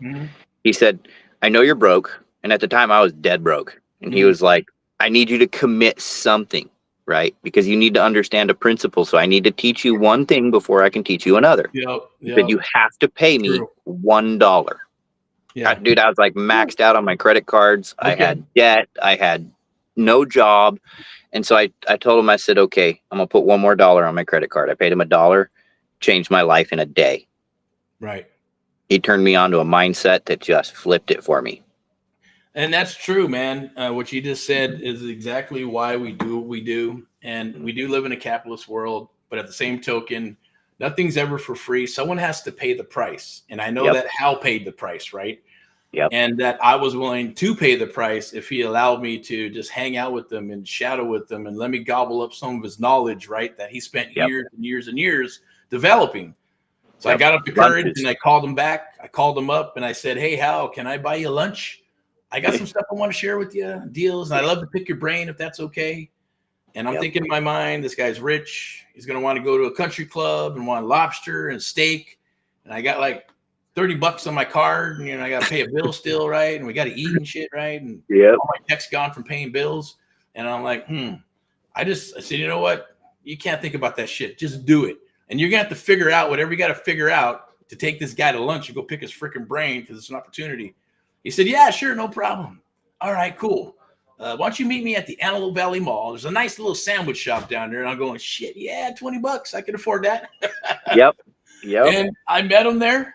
I'm kind of the same way, man. That's just me, right? If I get it, when we go to the door, we're going to suit up with stuff like that, a nice little polo, some Levi's and stuff, right? But when I go with the client, I think that for me, and it's just me, if somebody's going to come and want to sell my house or deal with my, you know, hundreds of thousands of dollars in a transaction, I'm like, you know, Give me the respect of suiting up.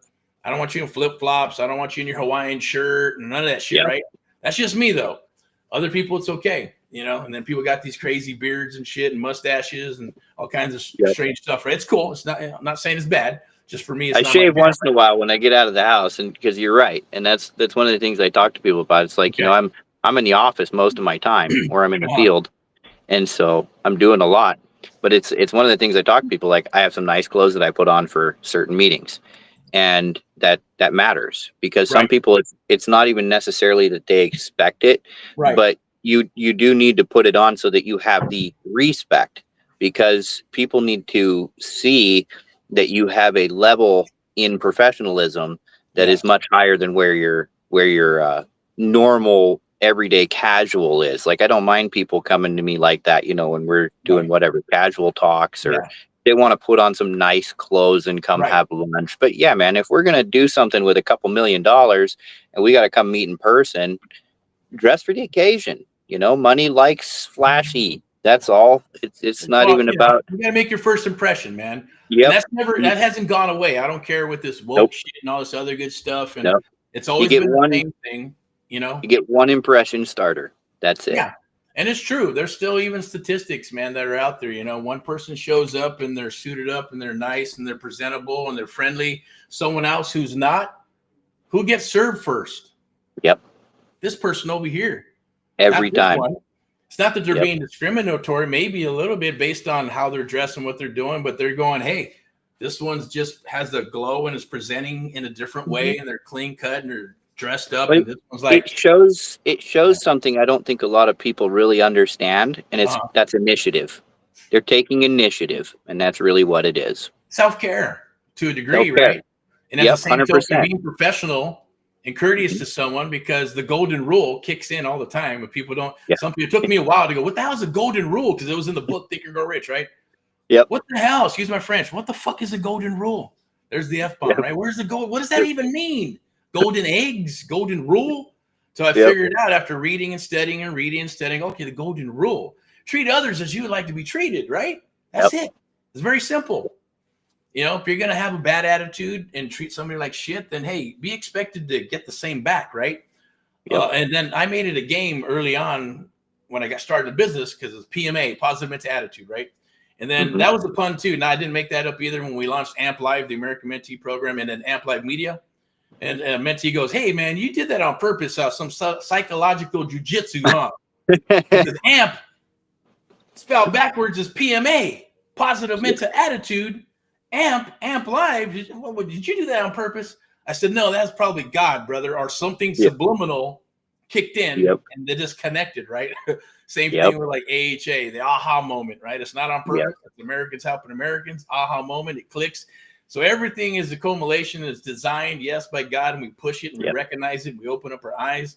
But it was a beautiful thing, you know, when I met Hal and we sat down and I was all dressed up, and he's looking at me like, okay, cool, nice young man, cool. Got my bag, rolling in with my bag and computer and a bunch of files with houses all up in there, right? Yeah. And we're sitting down ready to have a sandwich, and he's cash, right? He's got his little shirt on, his pants, and he's super, you know, casual. And we started talking and talking and talking. Then I started going, hey, check this out, Hal. Can I share this with you after we're done with lunch? All these pre-foreclosures, because at the back, you know, we used to be able to get them for free, but now you got to pay for them. They've created a law and all the bullshit, and, you know, so it's like free. He goes, yeah, Eric, but anybody can get that. Yeah, I know, but you're not understanding how these people are allowing me to buy their house or give me their house, and I'm buying them creatively, right? Kind of, sort of, you know, not to the point of where I got into the sub-2 stuff, but it was the process of, you know, being able to sell me the house and then wholesaling it off. And then I learned the creative stuff from Hal after some other stuff, right? But it was like, okay, cool, that's cool. And then I told him, you know, agents and brokers are getting pissed off because I built myself a little marketing company, and I've been posting all these properties on there. And then they're calling and saying, how did that happen? Why did they sell you the house? They could have just put on the MLS. Oh, because zero on the website? Is that legal? I said, yeah, it's my website. I can put whatever the hell I want. It's not the MLS. The MLS does not own my website, right? I do. And then on the other website was We Buy Houses. And then the other site was inventory, because that was my goal. Hey, over here, we collect all the leads. We still use the submission is a submission, the long form. Yeah. It's refined, obviously, right? And then we have another website that was inventory, right? So put all the inventory. That's my goal, is to populate that website with inventory. I'd even take on stuff for free. Here, I'll do an option. Here you go. Hey, here's a marketing agreement. I'm not going to put on the MLS. Just allow me to put it over here. And if I can sell it, I make a couple of bucks. Cool. Yep. Give me a testimonial. Populate. And perception's reality. They're going, shit, this guy's kicking it out of the park. Look at all these properties he's getting, right? Some were under contract. Others were marketing agreements, right? And, it didn't matter, right? But it worked. And at the same token, we're just going through the motions and stuff. And then, I started working with them. I said, hey, Hal, tomorrow I'm going to bring you some deals. He's probably thinking in his mind, whatever, this guy, I'm never going to see this guy again. Thank you, Eric. Right? And the next morning, I called him up, had a deal, Rosamond, California, $150,000 in the deal. And I know I couldn't do it because there was a loan on the first. There was a loan on the second where she pulled out money to kind of polish up a turd a little bit, right? Put some lipstick on a pig. Didn't work out. Tried to sell it. Didn't work. An MLS, off of the MLS, on the MLS, off the MLS. And then she had 4 heirs, right? She wanted to get paid. And then 4 other people, because she inherited the property, wanted to get paid. So I go, how am I going to deal with the first and deal with the second, then deal with 4 heirs and deal with the fixer-upper and still get her paid, right? So I'm like, Hal, can you help me, please? I need some help. I got this deal. Check it out. He goes, oh, the numbers look great. This looks good. This looks good. That looks great. And then she said, I need to talk to my medium, my psychic friend, to see if it's going to be a good fit. Believe it or not, bro. Yeah, it was crazy. Yep. No. And I'm like, okay. I've heard of a few people now. Huh? I've heard. Have you heard that? I have. Yep. Okay. So it was a trip, man. So I said, okay, cool. I told Hal that I shouldn't have done that, because in his wisdom and his wise wisdom of things, he's like, no, next. That's going to be a red flag. That's a bad one. You don't want that one. Yep. Keep on moving. But when I did all the numbers, I go, man, look at all this money and this. We can help her with that. It's like the more problems, the more money you'll make. Plus, we're going to get a juicy testimonial from her and all this good stuff. I'm like, all right. I called her back and we started talking, and I waited for her to call back. And this is where I learned edification. I said, Hal is the guy. This is my company. I'm going to work with you. I'm going to do my best to service you the best I can. But Hal is my partner, associate. He's going to come to the table. And he's going to negotiate with the first, negotiate with the second, negotiate with the heirs. This is what he does. He talks to the bank. He does this, all that good stuff. Edification, 40 years of experience, apartment buildings, blah, blah, blah. Okay. I just wanted to drop that seed on the table for her. About maybe 30 minutes, an hour later, calls back, says, oh, yeah, I talked to my so-and-so, and they're good to go. Let's set the appointment. I said, Saturday work for you, 2 p.m.? Yeah, perfect. Okay. I call Hal back. I pretty much just begged him. I said, look, please. And you got, what can I do? What do you need from me to make this deal happen? I'll do all the work.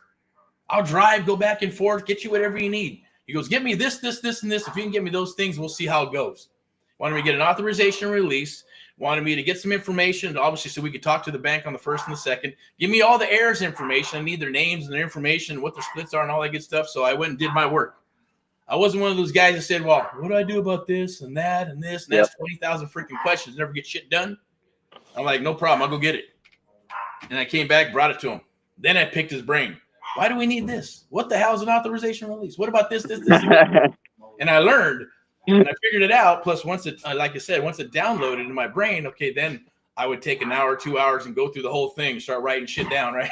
Okay, how do I reverse engineer this? How do I work this and do all that good stuff? And then he pretty much said, okay, cool. I'll tell you what, Eric, let's go take a look, see what we can do. Go ahead and set up the appointment. I said, all right, cool. I already did Saturday, 2 p.m., man, right? So I was ready to go. He said, okay. Oh, okay. Well, did you? You did. Okay. So, okay. All right. I hear you. I like that. That's cool. So we went. I said, I'll pick you up. Want to pick you up? I said, no, I will pick you up. Where do you live? And I told him, no problem, because I don't tell anybody where I live and stuff and all that good stuff, right? But I said, no problem. And he picked me up. We went in his car, and we went through the whole thing, right? I sat down and listened to him. I didn't say a freaking word. he did his whole thing, his mannerisms, his inflections in his voice going up and down and all this good stuff, how he walked the house. It was almost like a blueprint how we do stuff today, right? Mm-hmm. Walk in the house, befriending, boom, boom, boom, going through the whole thing. We meet at the side of the house. Eric, what do you want to do? I want to do the deal. That's what I want to do. What do we need to do? Well, get this contract signed, and then I need this memorandum of option taken care of. I said, what the hell is that? Memorandum of option for what? What does that mean?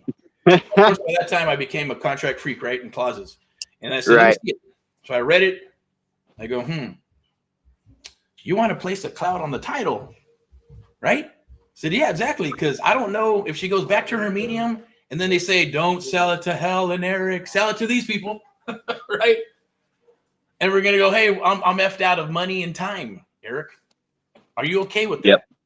He said, I said, yeah, no problem. What do you want me to do? Well, I'm going to walk around and get a punch list on the house, and I'm going to get everything lined out. You call a mobile notary, get him here, and then got to sign all, get her to sign all this paperwork.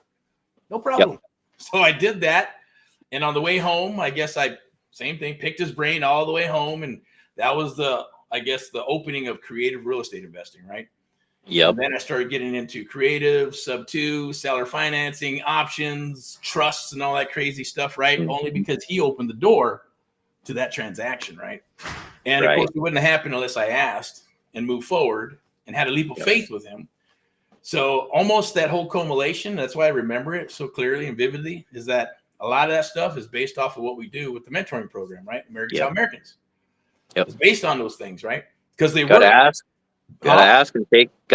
and gotta take action. You know, that's like, I had one of those moments of confusion when I first started in wholesaling, when I ran into this in East Detroit with an abstracted title. I was like, what is this? They were like, the deal's not going anywhere until we get this taken care of. And I was like, I've never even, I had no idea.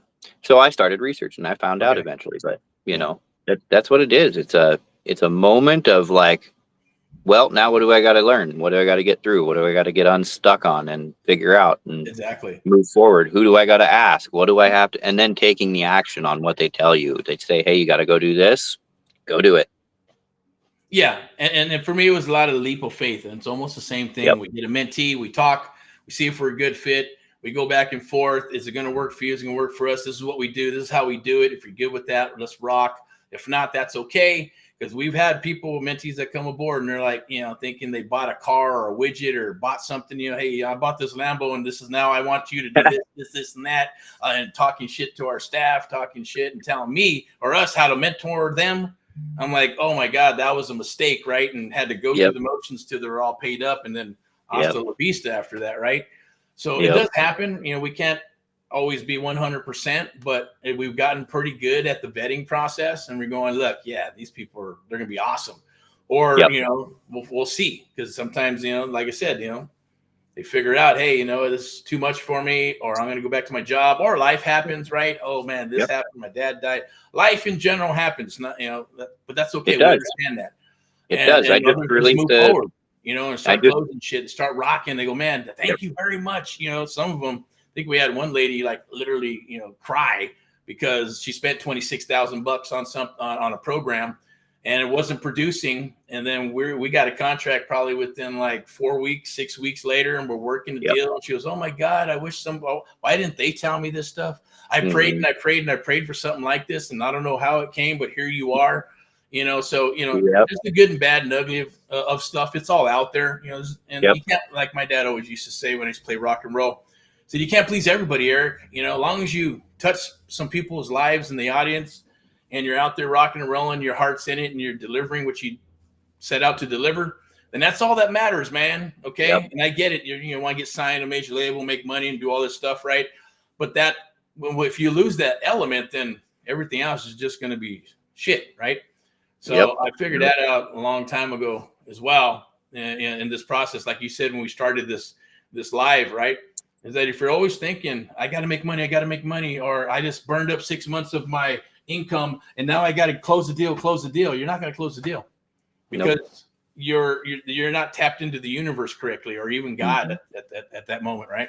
Yep. No, and that's a philosophy that I try to teach people now, is that, You know, if God told me to go to the end of the street and sell lemonade at my most desperate time, because that's how I was going to make $1 million today, Yeah. I would go sell lemonade at the end of the street.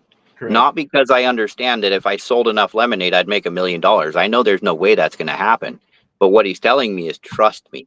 Yeah. I don't have to know how that's going to happen. I just have to trust him, go do it, go be myself, reach out, try to help somebody today that I'm meant to help. I'm going to run into the right relationship. Go buy that guy lunch. You know, go have that conversation with that old lady. Go be that comforting friend, whatever it takes, but figure out what you got to do.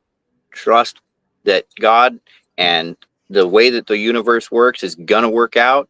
Just have that faith, that level of faith that you need to have. Believe in yourself. Go take action. Get with the right people, and you'll see miracles that you just never could possibly imagine. That's true. They say, you know, get in there and leave the rest to God, right? Don't worry about how it's going to happen. God will make that happen as long as you take the actions, you open up your eyes so you can at least see a little bit. Some people will just have, you know, where they can't see what's going on, right? And they question themselves a lot, and that turns into a virus, right? And it's worry comes to distract us from our potential and our purpose, and it is my understanding that it is the greatest sickness and virus that we can contract. True. You're absolutely right, man. So, you know, so you can see how powerful, you know, and I'm glad that we aligned at the end of the day. We're having this conversation because this is pretty much what I do and say and preach, you know, throughout the several years now, right? And getting to a point where sometimes, you know, you get a little frustrated. You go, man, you know, why am I even wasting my time trying to open people's eyes, right? And at the same token, you know, it comes back and you go, well, there's a reason, you know, and it's what I guess God has put me in a position to do, and where I'm at and where I feel like tomorrow or maybe like next year, I might not want to do this, right? I may do this, but I may not want to mentor one-on-one. I may not want to deal with people like that, right? I don't know. I don't think it'll happen because that's not in my DNA or my nature, right? I've always been that type of guy that says, you can't do that, then I'm going to go do it. Or you tell me I can't, I'm going to go do it. Or there's a 7-foot dude and he's beating up someone else. I'm going to go over there and probably get my ass beat to tell him to stop, right? You know what I mean? And people trip out on that shit, right? And they go, oh my God, you're fucking crazy little fucker, right? What are you doing? You're getting your ass beat. You know, well, he needs to stop picking on that dude, you know, because it's fucking, she's my friend. Somebody's got to stop, you know? Somebody's got to say it. That's what it is, you know? And we can't just hold back. One of the things I've learned is that the most impactful thing that I didn't say is what I should have said. And so we just don't hold back. You know, you got to say what you think. If you think it's going to embarrass you, so what? Say it. You know, maybe it'll be embarrassing for some people that know you. Maybe you'll be a little embarrassed. But you got to say what's on your mind. You got to say what's true. And by no means am I condoning ranting and gossip or anything like that. Complaining, I don't deal with that. But you got to say it. Like, if it matters, if it's impactful to you, if somebody's got to hear that. When I first started, it was 3 years. I didn't have a coaching client or anything like that when I was doing all that for 3 years. I was talking, I was interviewing with people, I was on LinkedIn, I was doing all this stuff. 3 years. And then somebody reached out to me and they told me something that changed my life. This was just a average Joe individual. They said, you know what? I just wanted you to know that me and my brothers and sisters, it was like 7 people. They were like, you and your channel give us more inspiration and hope than anyone else. That's cool. And we just wanted you to know that after 3 years. Wow. These were the people that are there. They're not talking. This is one of the things I tell people about content marketing. Put it out there, because you don't know who's watching. And some people are watching with the intent of seeing if you're just going to stay in the game before they come out and reach out and say, hey, I want to work with you. Some people are watching because you're the only lifeline they have. Some people are watching because you're their inspiration.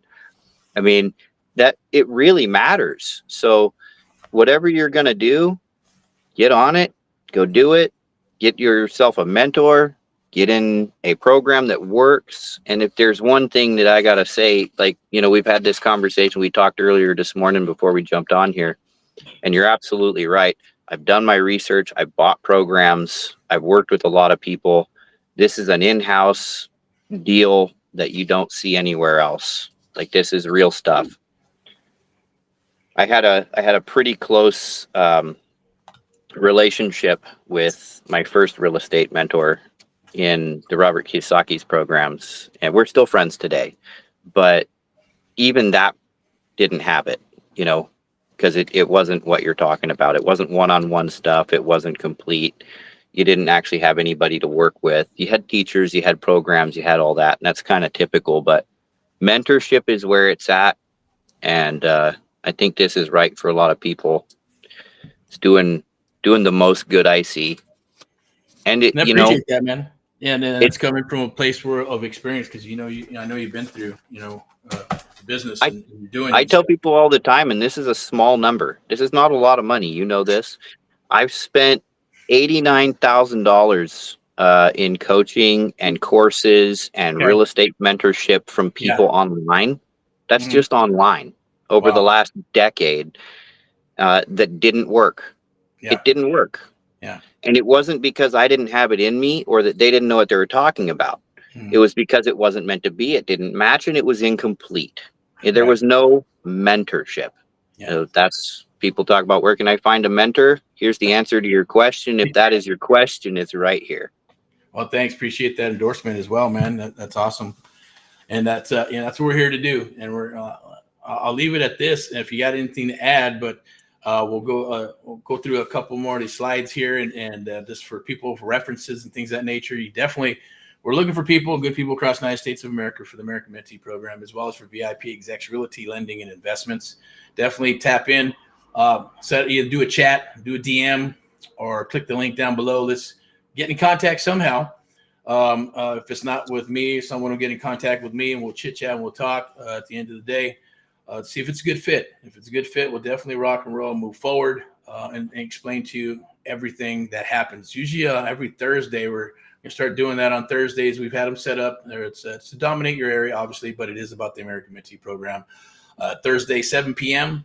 We'll continue to do that. This can be more of like a webinar, kind of introducing myself and other people that are working with us, and resources, because obviously when someone comes aboard, all our resources become their resources, right? And everything that we talked about today is part of that program, which is amazing, because what you're saying are things that you've learned and understood and have done and have obviously paid for and some research on, and life is brought to the table and God's brought to the table for you, are all the things that we actually do in a mentoring program, because we know those are the things over the years, as I kind of explained, right? The type of person I am, right? We'll go and do something, and we'll document it, we'll research it, then we'll test, make sure it works, it's not a fluke. And then moving forward, that is the essence of this one-on-one mentoring program with the American Mentee Program. That is true one-on-one mentoring. And we do partner up for deals. It's a lifetime membership and all that good stuff. And you also get our resources with VIPeXecs Realty Lending and Investments, right? There's a lot of people that I'm seeing, David, that are wanting to, hey, you know what? Before it was like, no, I don't want a license. I don't want a license. I don't want a license. Yep. Now we're hearing, I think I want a license. I think I Yep. want a license. I'm Yep. going to get my license.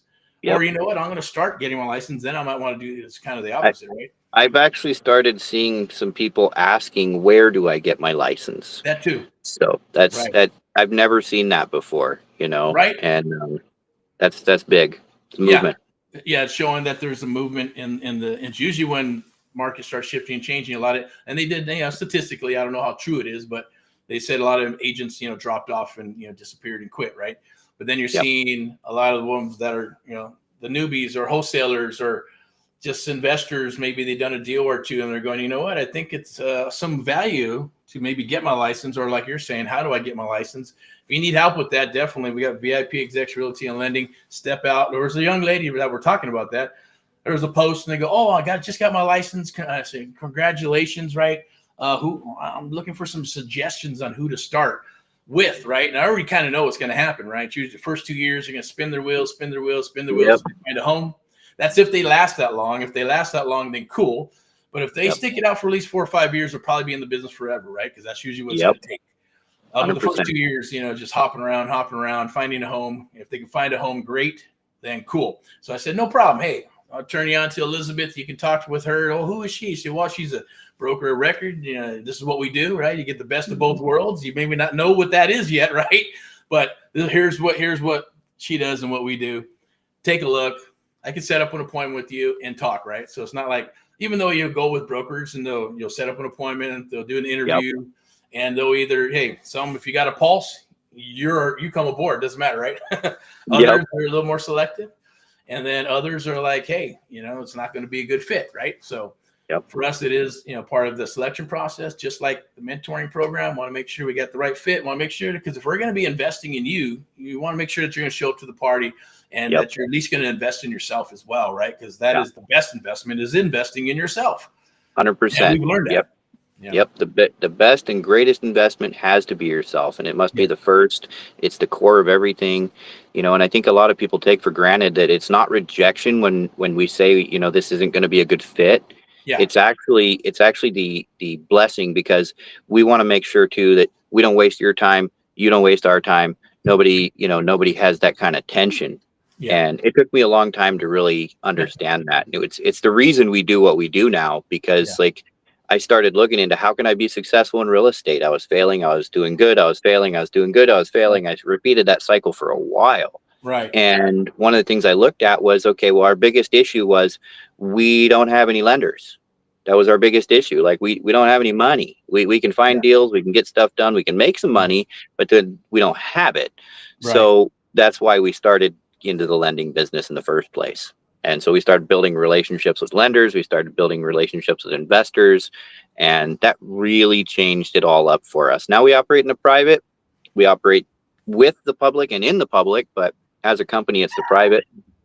And I believe that was a God thing. He just kind of told us, this is what's going on, and here's how you fix it, and then brought us all the resources. So that's awesome. Build the house, man.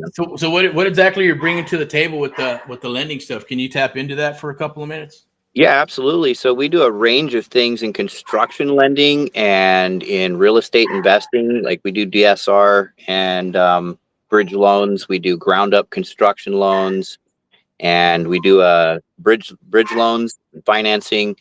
We have lines of credit available, business lines of credit. And if you don't qualify for any of that because you don't have a business, we have personal lenders that do individual sole proprietorship lending, lines of credits, 0% for 18 months. We do asset and deal-based lending as well.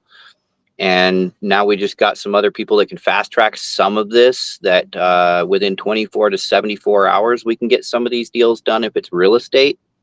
And even if it's construction, if it's ground up, or if it's something like a rehab, we can do some of that. And now we're finally into building some of the relationships where we can get into some hard money, and we can help you build those relationships yourself. And we can get into a few other aspects of commercial lending, which is really where it's at for us. We want to do a lot more of that. So we're bringing to the table everything we can. And one of the things that we've done is we've managed to arrange so that if you work with the company in real estate, like, it's an in-house kind of deal. We want only certain people that we work with. And so we want to bring them into the community. We're even thinking about making it like a private membership association for some things, where if we can vet you, we can work with you, we can do deals, we can bring deals, we can buy deals, and it's all in-house. So what you would know is, when you come in to work with us, you're coming into the community. All of our resources, all of our friends, all of the people that we already do business with. And so if you have a deal, or you need a deal, or you have money, or you need to get money, it's all on the table.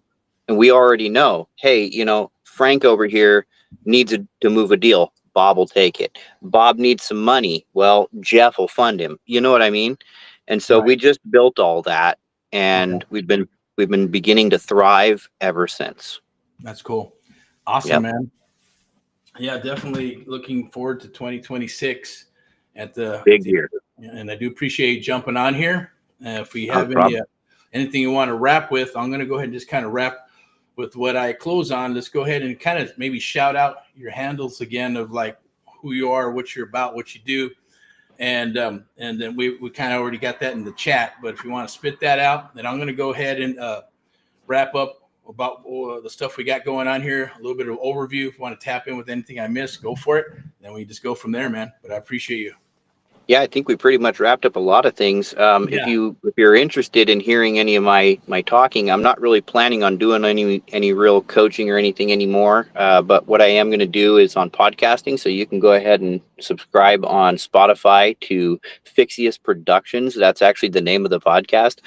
And we just started a YouTube channel under our media company, Fixius Media. And we are the Palimpsest Capital Group, and we are an in-house real estate and acquisitions company. And one of the things we love to do is build up the right people. If there's anything I'd wrap up, period, anything with, it doesn't matter if it's a 2-minute conversation or a 2-hour conversation. It's believe in yourself and the power of your potential. Sit with that, all you need, but believe in yourself and go after it. Truth, man. Amen. Love it. Thank you very much, man. I'm going to go ahead and wrap up. No, yeah, of course, man. This is what it's all about, right? And that's just getting that momentum going. And the universe brings people and things together when they're ready for those things. I believe that. I've seen it. It happens all the time. And that's why you're here. That's why we're here. That's why others, like you said, a lot of people watch, but they may not show themselves and stuff. But, they 2-3 years later, here you go. Hey, I'm ready. Right? It's kind of, it is what it is, right? The market is different now. The way people buy and sell things is different. But I'm going to throw it out there. You can scan that QR code right there. That is for Southern California, California as well, whether it's luxury property or looking for property or wanting to buy your forever home through VIPeXecs Realty Lending and Investments. Especially right now in the market when people are having a hard time, properties are staying on the market and then they're going off and then they're getting relisted. If you need to get that property sold, whether it's luxury, commercial property, or single family, definitely reach out to VIPeXecs Realty Lending and Investments. We'll definitely get that done. We have a track record of getting stuff sold quickly and fast, as well as buyers. Instead of waiting, we have some people that we've talked to and they're like, oh yeah, it's been 3 months and I haven't found a house.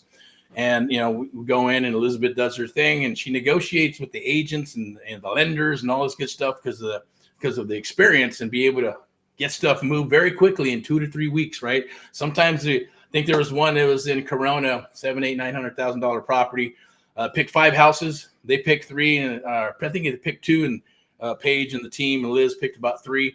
Went out seeing all 4. 5th one really didn't want because it was kind of a fixer-upper in the area. They didn't like it. But they looked at 4 and believe it or not, she goes, I didn't think I was going to write an offer. I didn't think but they found the house. They loved it and wrote an offer and got them in within 2 or 3 weeks, right?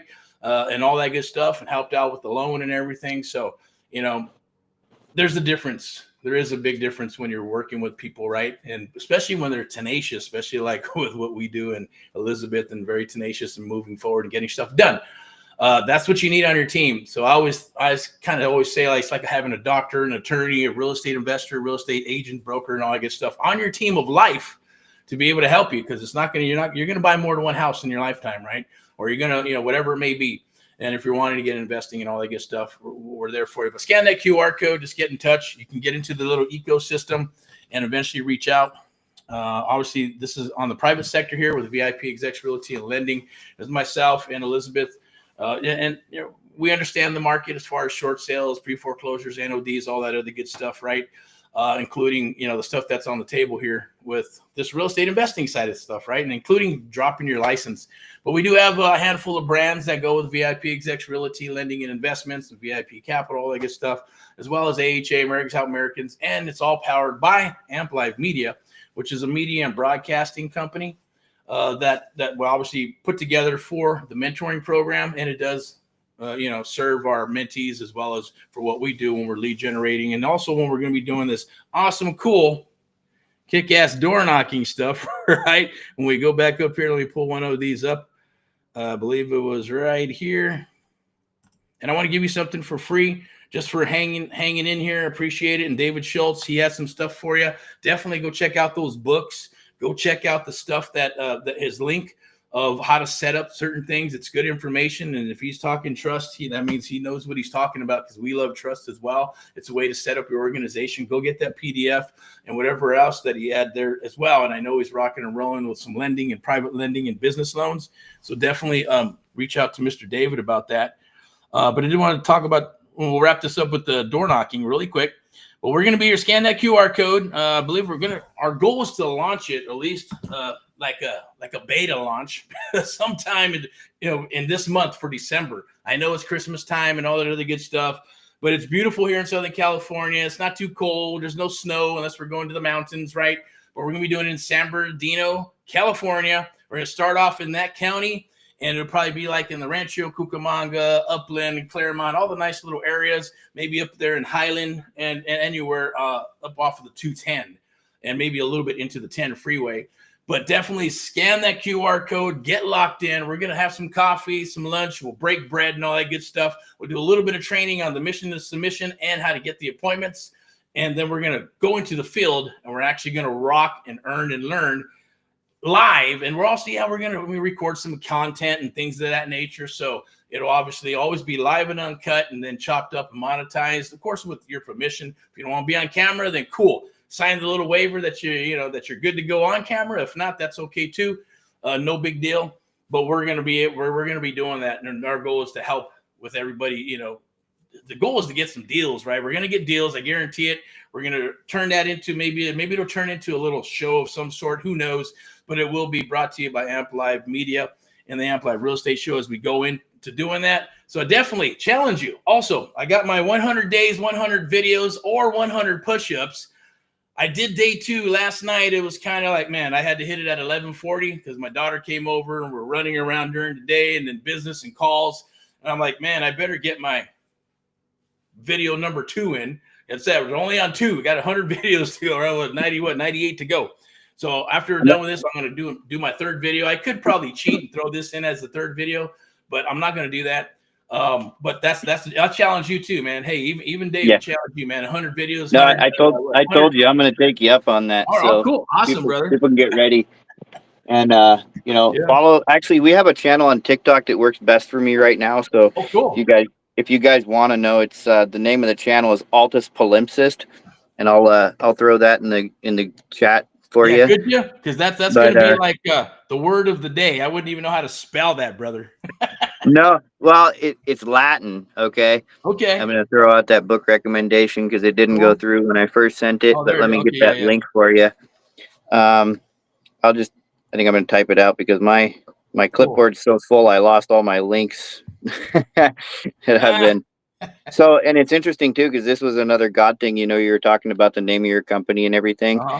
And that's Altus Palimpsest on TikTok. That's also, if you look, Palimpsest Capital Group. So one of TikTok. Okay, let me put that in there. Oops. Oh, did I lose you? Probably lost you. Maybe come back. There you are. Add to stream. There you go. All right. Man. There you go. No, it's my signal in the area. But no problem. Anyways, so one of the things that the name is representative of, right? So Altus in Latin means elevated, higher, deeper, or more meaningful.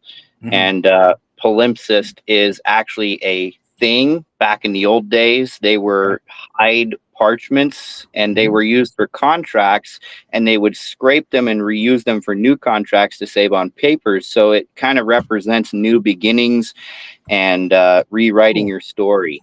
Awesome. Love that, man. Yeah, and that is part of life too. That is the challenge of life. Life goes in cycles, man, and you just 100%. I like that. That's perfectly in line with everything that we're doing, and I think it's just a progression, man. So, like I said, people meet for a reason. Things happen for a reason. I'm happy to have you on here. Appreciate you. Thank you for taking the time. First and foremost, man, I really do appreciate it. Not a problem. And your words of wisdom as well. I'm going to so I put that up in there for TikTok. I'm going to put a star on there as well. So go check that out. Check out his PDFs and all that good stuff, David's stuff, wealth of wisdom and information, as well as inspiration. Now I'm going to go ahead and just for showing up here, we got this thing called Surfing for Deals that I mentioned earlier. It's I put the link in there. You can have it for free. Absolutely. Does not cost a dime. There's a video, a training video. You can copy and paste all that good stuff. It's all going to be there. It'll help you explode your phone, email, and text with leads. And you just got and it'll help you get into the business super, super quick. If anybody gets stuck, then definitely just reach out and we'll help you out in the best way we can. Go check out the group. That's I believe that I think David's in as well. I know he has his different locations there, but we got a group. It's called Let's Share Real Estate Investment Deals Together. Appreciate people have been posting their stuff in there. We really appreciate that. And then obviously there's got a couple of slides here. Sub 2, gear up, adjust, or Paris. There it is, right? I always say let's rock and roll instead. Remember the golden rule and PMA, positive mental attitude. Those are super powerful things that I live by and my family lives by, and I'm sure others will hopefully adopt, and they probably do as well. Future real estate is what you need to know. Well, we're kind of tapped into that a little bit today, and that's creative real estate investing. I'm going to challenge you, obviously, to go ahead and click that, click the scan or scan the QR code to definitely join for the door knocking action. We'd appreciate that. And after the shade, we love meeting some new people, you know, and if for whatever reason you're in a different state and you want to set that up, then let's definitely talk and see if it's going to be a good fit, and we'll go from there. So I'll leave it with this real quick. Well, this is one of my favorites here. Sub 2, fix, flip, or buy and hold. Learn the best strategy for you. I say learn them all is what you should be doing, right? Because they're all going to come down the wire. And having multiple exit strategies are the best route to go, and it is the future of real estate, to be able to understand and know what to do and have an exit strategy when you get these deals. And underwriting, like David was saying, right? Super and powerful, because if you don't understand how to underwrite, how are you going to know how much to get paid? Trust me, I've heard all kinds of stories. I don't want to keep going about that, but at the end of the day, we're tapping into about 2 hours and 5 minutes. I do appreciate it. How to become a creative real estate investor. Obviously, you can scan that QR code. Here, there's nothing to sell on this QR code, right? At the end of the day, it's just to get locked in, so you can lock in your spot for some one-on-one. I should say one-on-one. Well, it is kind of one-on-one, but it'll be myself and a few other people. We'll have a team. We're going to do the door knocking thing. But if you want to learn creative real estate investing, you're going to learn that in the field, right? You're going to learn when we go back in, because once we're done and we go out there and we come back, we're going to see what we've got, what we've brought into the table. And we're going to go through some of the metrics of going, well, what do we got? How many people we talk to? How many closes did we get? How many appointments did we get? And what's going to turn out to be deals? So you'll basically will figure out and go, man, I'm getting paid how much? Okay, cool. We're going to go back to either wherever we started from, coffee shop or Panera Bread or whatever it may be. I don't know. I'm going to let someone choose, whoever. I don't care where it's at, just as long as they let us go in there and do a little bit of training and come on back, right? and you know, spend some money to be able to, you know, stay in their location or whatever, just to do that. Or it might be so in the office, you know, but I don't want to do the office thing quite yet until we actually get some people that are going to show up and they're, you know, dedicated and become part of the process and all that good stuff, because, you know how that goes, right? And when you got people just kind of coming and going, or, you know, who knows, we want to make that a little bit more, I guess not private, but, you know, something that you got to earn to be able to come into the office and let's rock and this break, you know, besides just breaking bread's the beginning part. But I think it's going to be fun, and I can't wait for January and February in the first quarter to see what our results are going to be. We'll come back and do that. I'm going to say rock and roll to everybody out there. Definitely watch this. You can watch it forward and backward, do the likes and loves and all that good stuff. Go check out David's stuff, and as well as anything that we got going on here. I'll leave it at this. I want to say, God, anybody who watches this, God bless you with abundance, prosperity, health, and wealth. Let's get back to Made in America. I want to say thank you to our sponsor, VIPeXecs Realty, Lending, and Investments. I want to say thank you to David for jumping aboard. That was an awesome call, man. And I don't care at the end of the day, whether it's 2 hours, like you said, or 2 minutes, man. It's a wealth of information if you watch it and go back and forth and watching, grab all those juicy nuggets and everything that was said today, because they're all truths. They're all truth freaking bombs at the end of the day. And I attest to that because I know I've experienced it. David's experienced it. And unless you've experienced it, then you won't believe it, right? But that's where the leap of faith comes in. So have a leap of faith. We're here to rock with you, here to help you out. You have a wonderful, awesome, wonderful day, what's left of it. God bless you. Tomorrow we'll be back for Mindset Money Monday, and usually Tuesday and Thursday we're out in the field. Wellness Wednesday out in the field as well, but we're going to talk about a little bit of Wellness Wednesday, and then back for Friday highlights, and then back to Saturday for some Saturday training and in the field. If you got deals, definitely send them our way. We'll take a look at them, underwrite them. If we can get them, we can purchase them, we will, or we'll run them through the network, see if we can put together a deal together in one capacity or another. That's fix, flip, buy, hold, commercial property, and all that good stuff. Same thing for David. We appreciate you, man. Nope, appreciate you, Eric. You got it. That was a mouthful, huh? Yeah, no, really, you know, and it's good. It's one of the things, like I tell people, is like, you just learn talking, you know. Is Jim Rohn turned me on to this a long time ago. It was poor people talk and rich people talk. It looks like rich people talk better. So learn how to talk better, right? And so that's one of the things I work on all the time is just learning how to talk to people. And by the way, I just wanted to mention again, I think you saw my video on this that I put out the other day. Okay. You were talking about the book Think and Grow Rich. Yeah. Yep. You can get this deluxe copy, right? Because I believe that if you're gonna buy a good book that is gonna change your life, buy the best one. And build yourself a good looking library so that you have something to always look at on your shelf, as well as you use and read and absorb, that is a staple of pride in your life. True. Do that for yourself. Amen. I feel you on there, man. I mean, I got my little library of books, and some people come and ask when they come visit, and did you read all those? I said, well, 90%. I got, there's a handful there, 10% or so. I got to still fire up, or I didn't finish, right? Right. But most of them, Yep. yeah, man. I love my books, and they keep me fired. It's like music. Music keeps me fired. It's the elixir. It connects to the universe and the soul. And books do the same thing. When I'm feeling like, man, I'm a little stuck, I'm going to read. I'm going to get fired up. I'm going to get motivated. And then, of course, you got to go through your own type of ritual to get yourself off your butt to rock, right? So, I appreciate that, man. I like that book too, man. Where'd you get that one?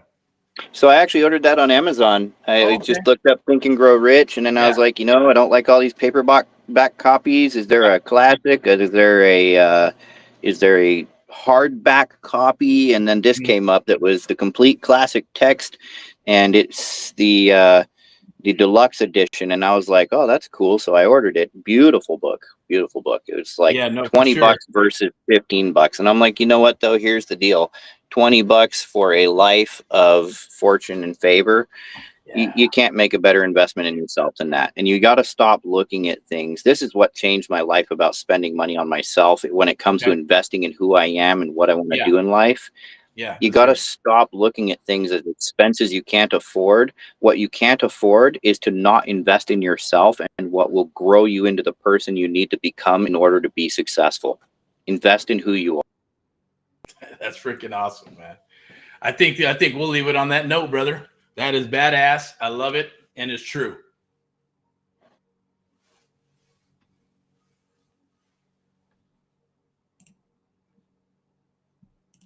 All righty.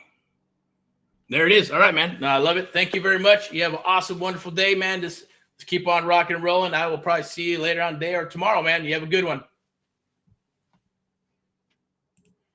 All right. And everybody else out there, rock and roll, share, like, and love. Thank you very much. Have a great, wonderful day. Rock and roll in all that you do. Have a good one. Bye-bye.